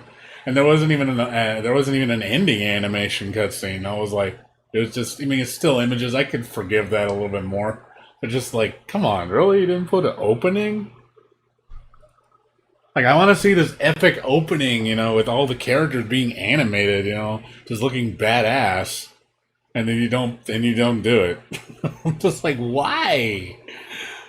Also, they not as many mini games. That 8 had more. I like the fact 8 had fishing. Fishing was fun and easy. A nice little fun side game. They completely got rid of fishing. There's they added one. They only have one mini game in the whole game, and that's the chasing sequences. And I was like, oh man, why don't you bring back the little mini games? Those are fun. Like again, it just felt like 8 was more baked in the oven. More, and then they added also the original version, the Vita. They improved on it with the PS4 version, adding extra stuff like brand new levels, brand new bosses. Extra story, like a whole new story segment. And I was like, wow, that's like the definitive port. And also with improving the graphics and the frame rate. So it's like, oh man, Ys 8 is amazing on the PS4 just because of what you get. And then just 9 didn't get the same treatment. I was like kind of disappointed. Ys 10 doesn't have a release date yet. We don't even know if Ys 10's even in the works. We don't even, because supposedly the next big I thought they were going to show it, they didn't. But they supposedly the next title that what I think is going to happen and what other people think is going to happen is either it's going to be one, it's going to be Ys 10, or 2, it's going to be Ys 5 remake. It's going to be one of those two. It has to be. Ys 5 is the only Ys game that has not been remade.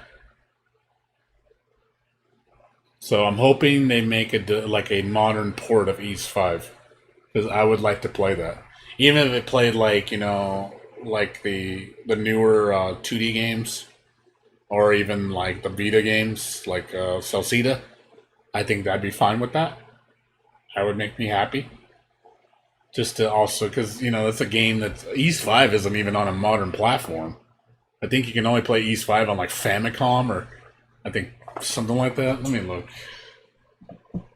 It's one of the most, like, the obscurest of the games. Yeah. Plus, yeah, this one, yeah, it's on Super Famicom. It's on Super Famicom and PS2 only. In Japan. Has never got a localization.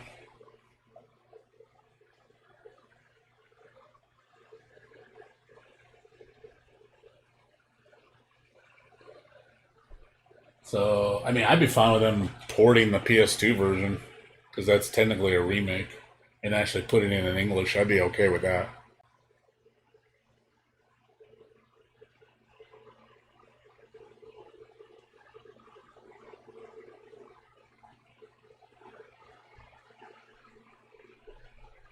I'd like to play it just to see what it's like. I have no idea what it plays like. Sub days.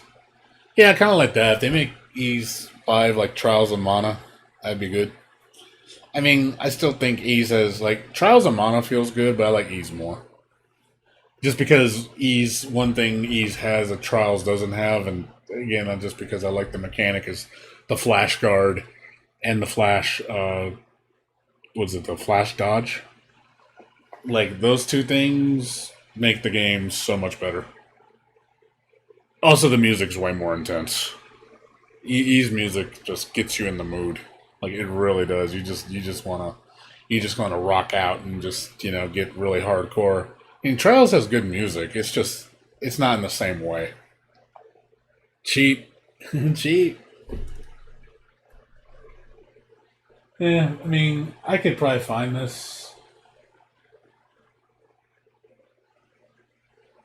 Like I said, I have to look. I wish somebody did the fan translation for the PS2 version, but it seems like it was only translated for. Yeah, the fan translation on the Super Nintendo wasn't until 2013.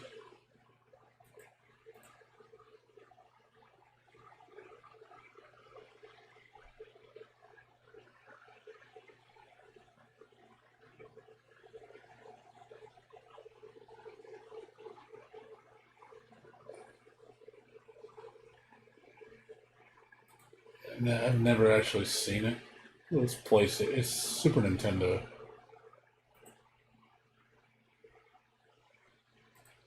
Looks like the sprites were like they got the original sprites and they'd like downsized them to port to Super Nintendo quality.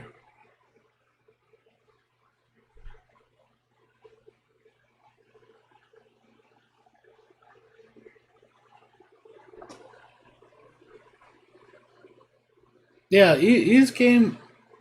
I have I have Akatsuki Blitzkampf dazed. I have the newest one, the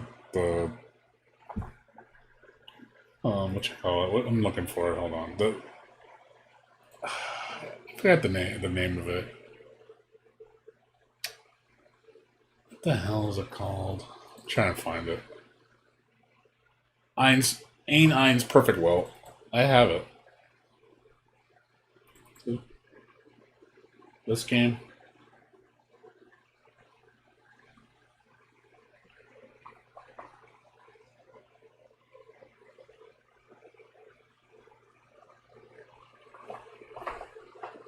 Sorry, the screen's gonna look all weird.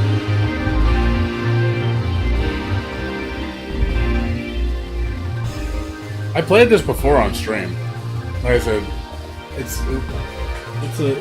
works perfectly. I'm fine. I don't have the thing for it to work it. Yeah, I don't have the control set up for it.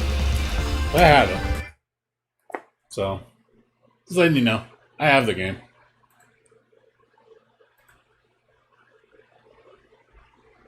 That's the new one. That's the new one. So I have it. So don't trust me. I played that game before. I know of it.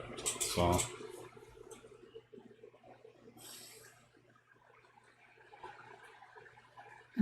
I agree. It is a good game. I agree. I do like it. It's just, I mean, it's emulator only. There's no other way to play it.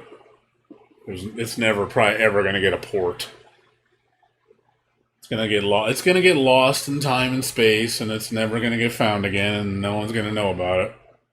Like a lot of other games that get lost in time and space. Just like, hey, you know this game? Yeah, you're never gonna see it again. Like, oh, bye, bye, game. Never see you again. Oh yeah, I downloaded this too. This was. I can't read this. I don't know. It's something. I downloaded this.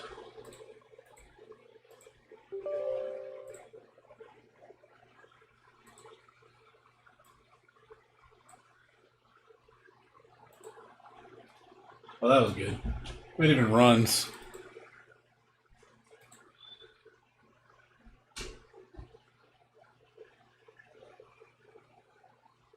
Does it run? Does it even work? Ah, there it goes.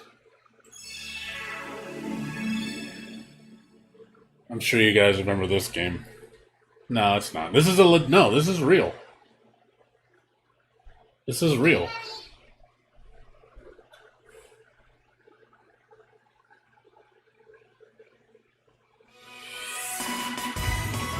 This just came out. This just came out a few days ago.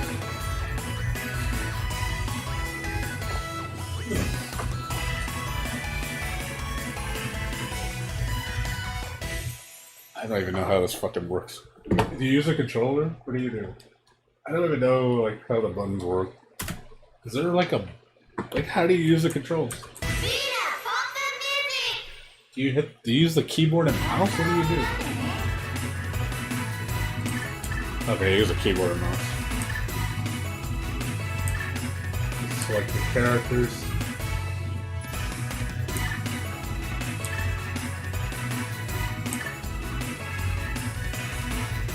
Pick 5 characters. I remember these characters from the songs.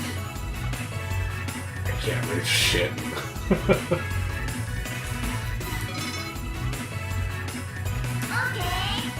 have no idea what I'm doing. I'm just trying to figure out the buttons. I remember these songs, man.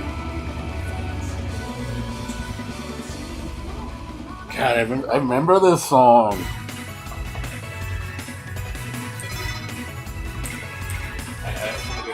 I'm not sure how you change the difficulty. How do you change the difficulty? Forward DF. I'm trying to see how you. Oh my god! I wish there was a fucking 1, 2, 3, 4.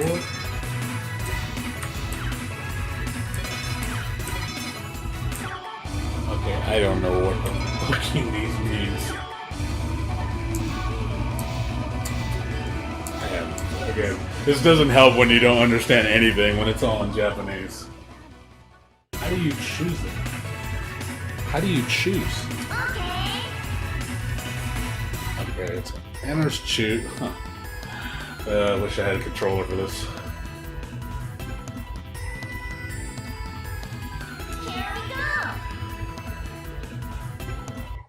I'm just trying to figure out this game. How are the buttons? I don't know the buttons. Okay, so blues. Oh my god, the whole thing. The whole thing. Oh man, it's 9 key. I think it's 9 key. So 1, 2, hold on. G, B, V, F. Okay. I think it's set up from X to N on the keyboard. So basically, guys, 9 keys, man. Holy crap, it's gonna be so difficult to play.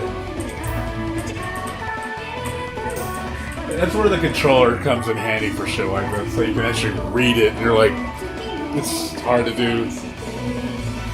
Oh, I don't know. I don't know how to change it. That's the problem. I don't know what the buttons are.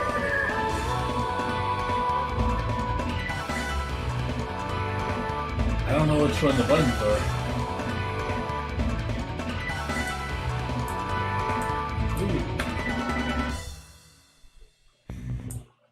I don't know what buttons are. I have to read the guide online because everything's in Japanese. I can't read anything.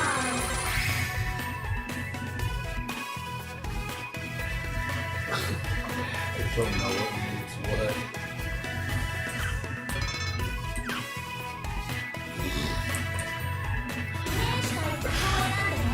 what. So yeah, I think.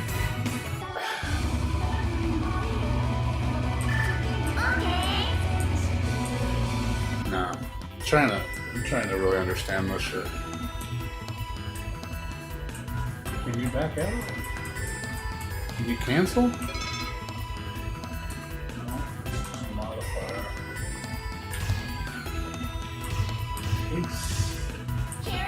Let's see. Yeah, I'm not sure how it works. Where can I get this game? Go to Konami. It's on, I got it on my Twitter feed. Hold on, I think it was on there. I'm trying to find it. Konami Poppin' Music. What was it called? Lively. I'll find the thing for you. Yeah, this one. There you go. Let's check the article. It'll tell you everything about the game.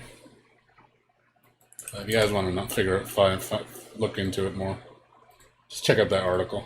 That's how I figure it. That's how I found. I bet yeah, Konami has a lot. That's how I found about Dance Dance Revolution on 2020 on PC. That Gematsu showed an article on it.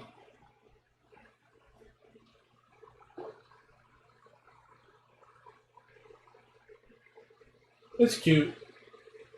Yeah, you just need to register an account. It's free. You don't gotta pay anything. Yeah, they always do free betas, so you can just play for free for what they give you. And then after it launches, I think you gotta do a paid subscription to play. Nah, it took me like 15 minutes to set up. It was easy. Just use auto translate on Google Translate for the page. That way it puts everything in English. So, let's go here. See, it's all in English. Just register. It's easy. Make your account, confirm it, and then after that, go here, download it, and after you download it, it'll ask you to log in.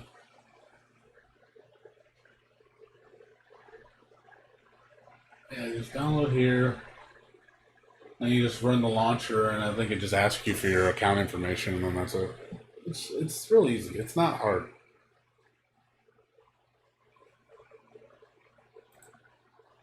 So, give it a shot.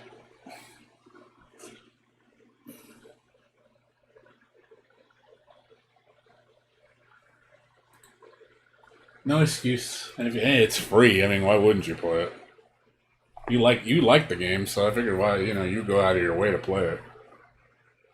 So, time is at 4 o'clock. I was gonna go do my walk. I think I'm gonna just do it in the morning. Okay. I was gonna go do my walk, but now I think I'm just gonna wait till tomorrow morning and do it. Do it in the morning. I'm really not tired.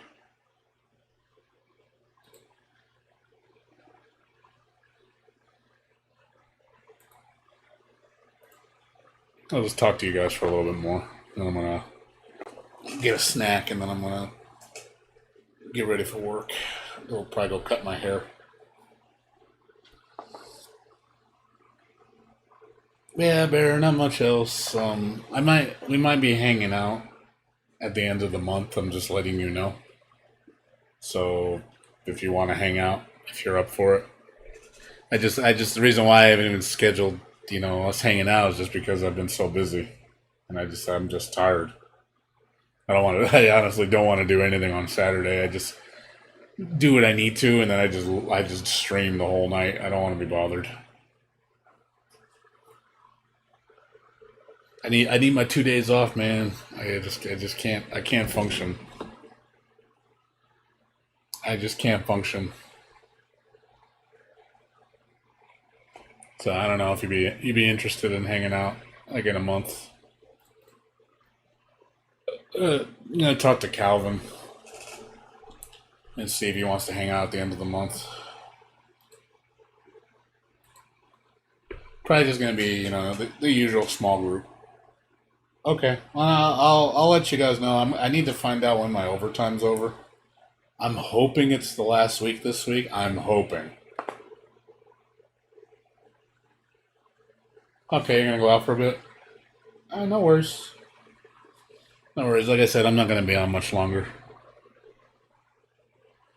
Yeah, just because I know, like I said, when I'm working 6 days, I don't want to be bothered. I'm just being honest. I don't want to be bothered. All right, man. You take care. Good seeing you. Be well. I don't know if you're still there, or you Vankster. You still there?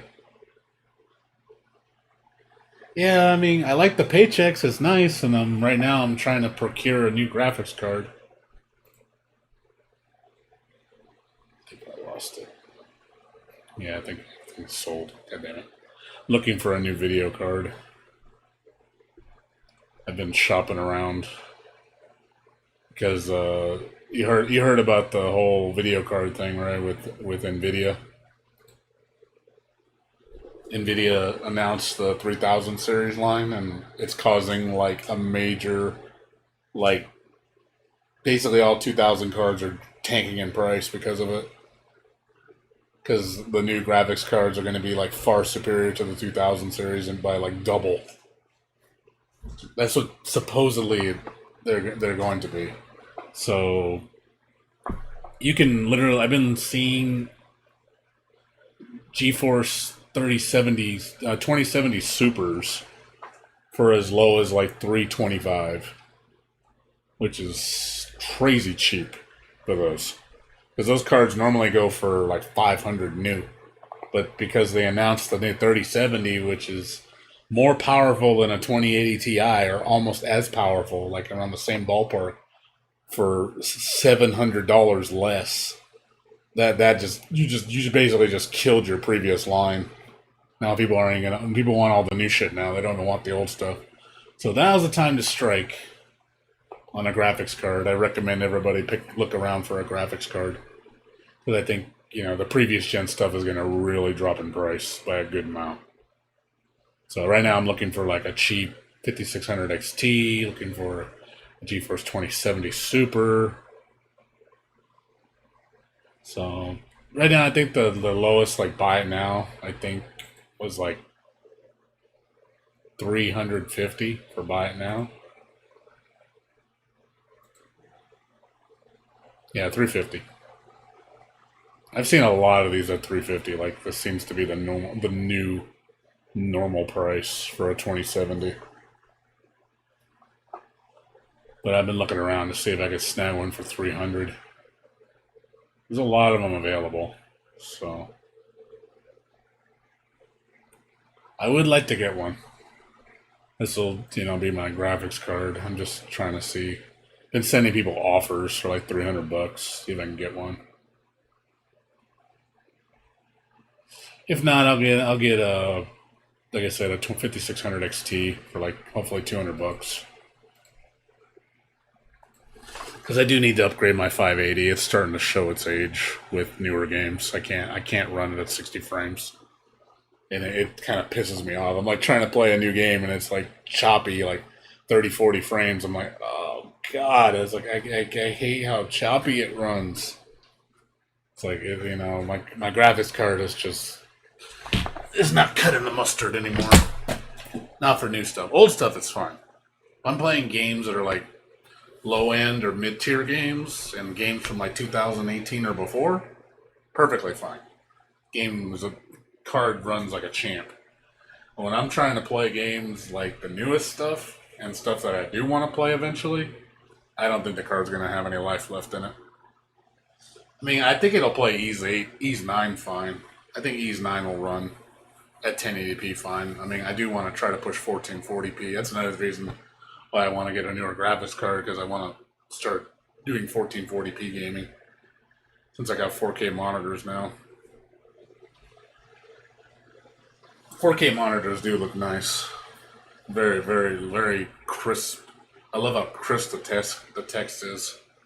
Crisp text and really, really stellar, like, the color seems a lot more vibrant from what I see. But the text and icons look way better on 4K. Like, my god, it's such a difference. And if I can play some older games at 4K, just to get that extra quality boost, just barely spending that much more on a video card, I'll do that. So, I should have a new video card by November. That's going to be the next thing on my computer to-do list. Oh, you have a 460? Oh, man. 460, dude. That needs to jump ship, dude. That card is ancient. Like, well, I wouldn't say ancient. It's just really lacking. Like, it's good for old stuff. Like, if you're playing, like, 2018 and, like, very, like, pixel games or games that don't have a lot of graphics in them, power in them, then that's fine. But like I said, you're not going to play like current games. You're definitely not going to play higher quality games. That thing's going to struggle.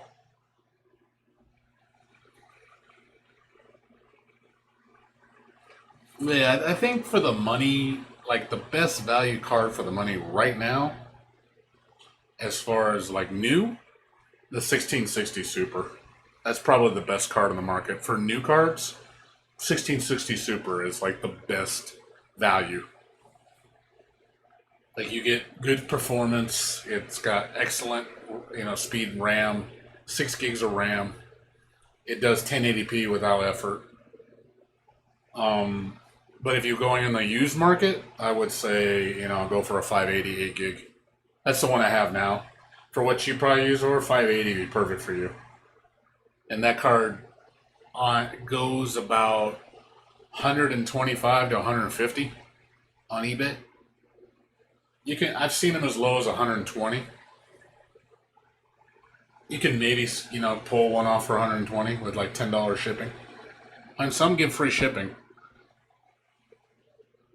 Yeah, Monster Hunter World will die on a 460. That's not even an option.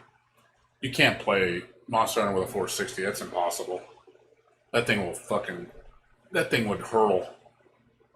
One, it doesn't have enough memory. I think the 460 only has 2 gigs of memory. And two, it's just the architecture on the card is just way too limited. It's got, I think, a 128 bus. I mean, it's decent. The RAM, I know, kills it. The RAM is your biggest enemy. Even on lowest settings, it probably struggles. Yeah, that's why the 580 is a lot better, because you can get up to 8 gigs of VRAM, which is a lot of, that's a good amount of, a little bit of future proof there, because you can actually do higher resolutions. I mean, like my card can do 4K on certain games. On newer games, though, it's impossible. Like it chugs. Like I tried playing No Straight Roads at 4K, and it drops it to like 20 frames a second. It's really bad. But I don't even bother. 1440p, it does like 45 frames, 50 frames. But yeah, I have to play at 1080 to get 60. And I can play it on the highest settings on my 580. But yeah, 460, like if you're playing Monster Hunter, yeah, forget it. I would recommend getting a 580. Make sure you get the 8 gig model. Don't get the 4 gig, get the 8 gig model. Just to give yourself a little bit more future. It's worth the extra 10, 20 bucks. It's well worth it. Just to give yourself some more future proof. Don't bother with a 590. I think 590 is a waste of money. It's basically a souped up 580. It runs way hotter and uses way more power. It's not worth the performance increase. 578 gig, the jump between the 570 and 580, the 580 is significantly more powerful. I think it's like 15-20% better. So it's definitely worth getting a 580 over a 570. I think it's like 15%, something like that. Best case scenario. Paying an extra 20 bucks for that is well worth it. So to get an extra like 10 frames, 5 to 10 frames about, for that small a price premium, it's worth it. So I want to look around for, I suggest looking around for one Sullivan. So just look up 8 gig 580s. There's tons of them. Yeah, don't buy a new, just buy a used one. See? There. I would say go, try to find the best offer. Send them an offer. But yeah, you can see there's plenty available. 150, but you can get it lower. I know you can, like if you do auctions. You can probably get one cheaper.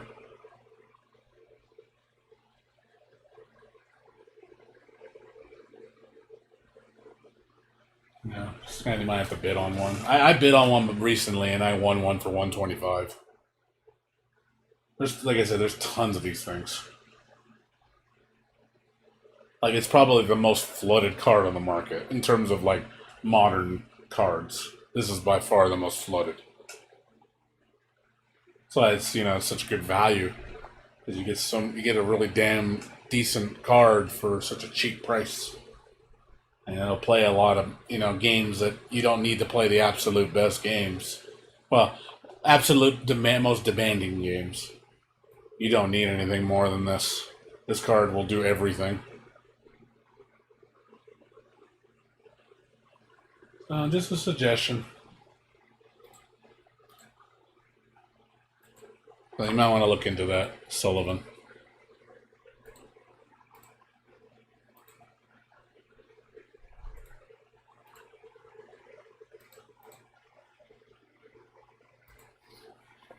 What time is it right now?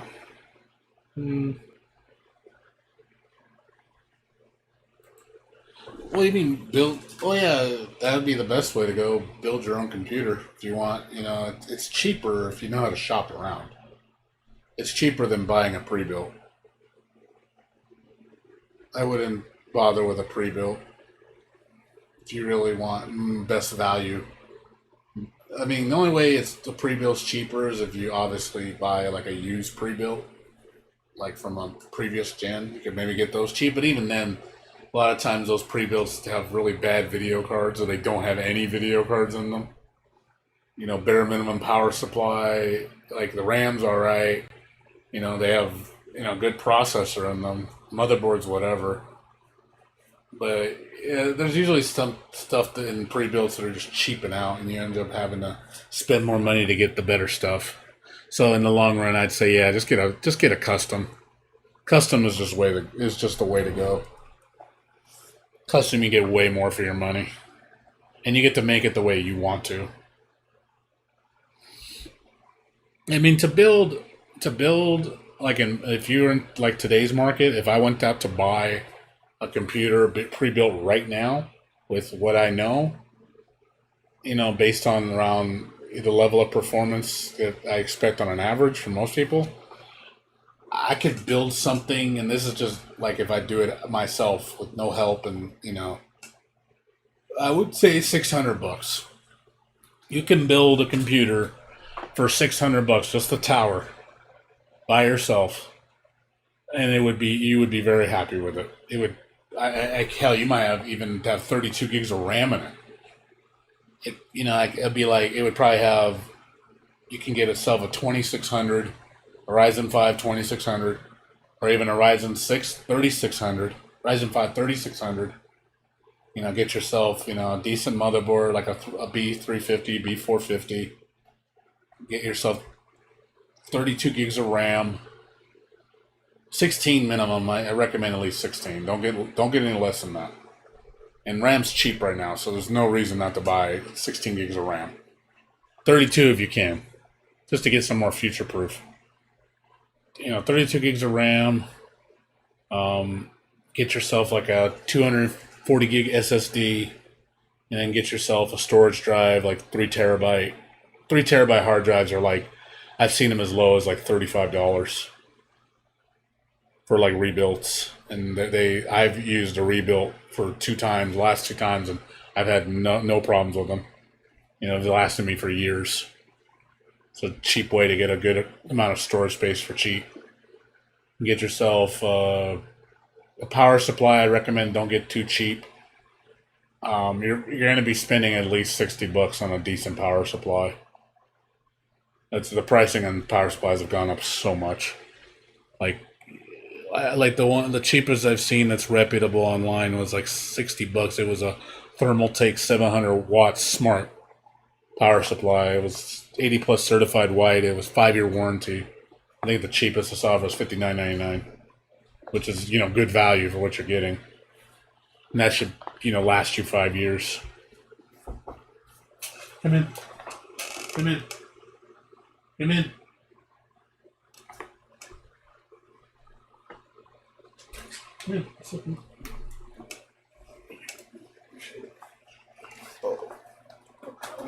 Just to ask, do you want to go to Microsoft?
Sorry about that. I was talking to my roommate. He wanted to go to Micro Center tomorrow.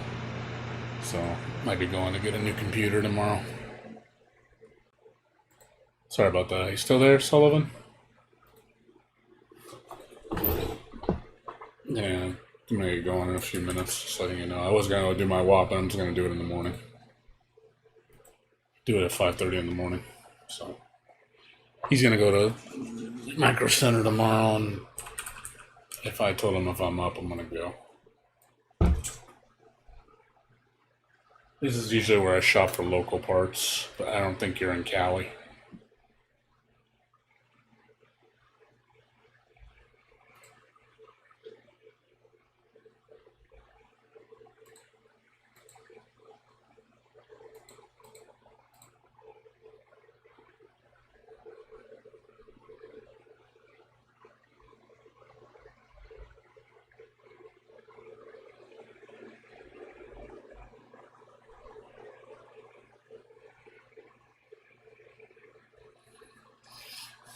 That's just me. But yeah, I usually go here for stuff, get some good deals.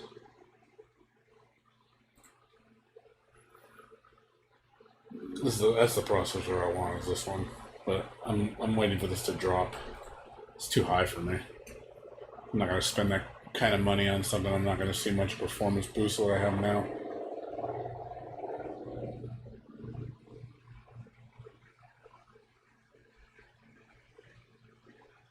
So probably get this one.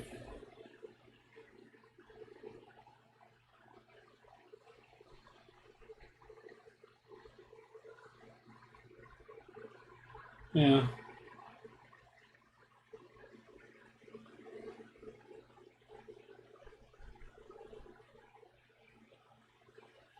And so I'll probably get this one when it's on. I'm gonna hopefully it drops to like when the new Ryzen 4000s come out, which is supposed to be in November. That's supposedly. It's gonna make these tank in price because they need to move inventory. So if I could hopefully get a 3700X for like 180, and then I'll snag it.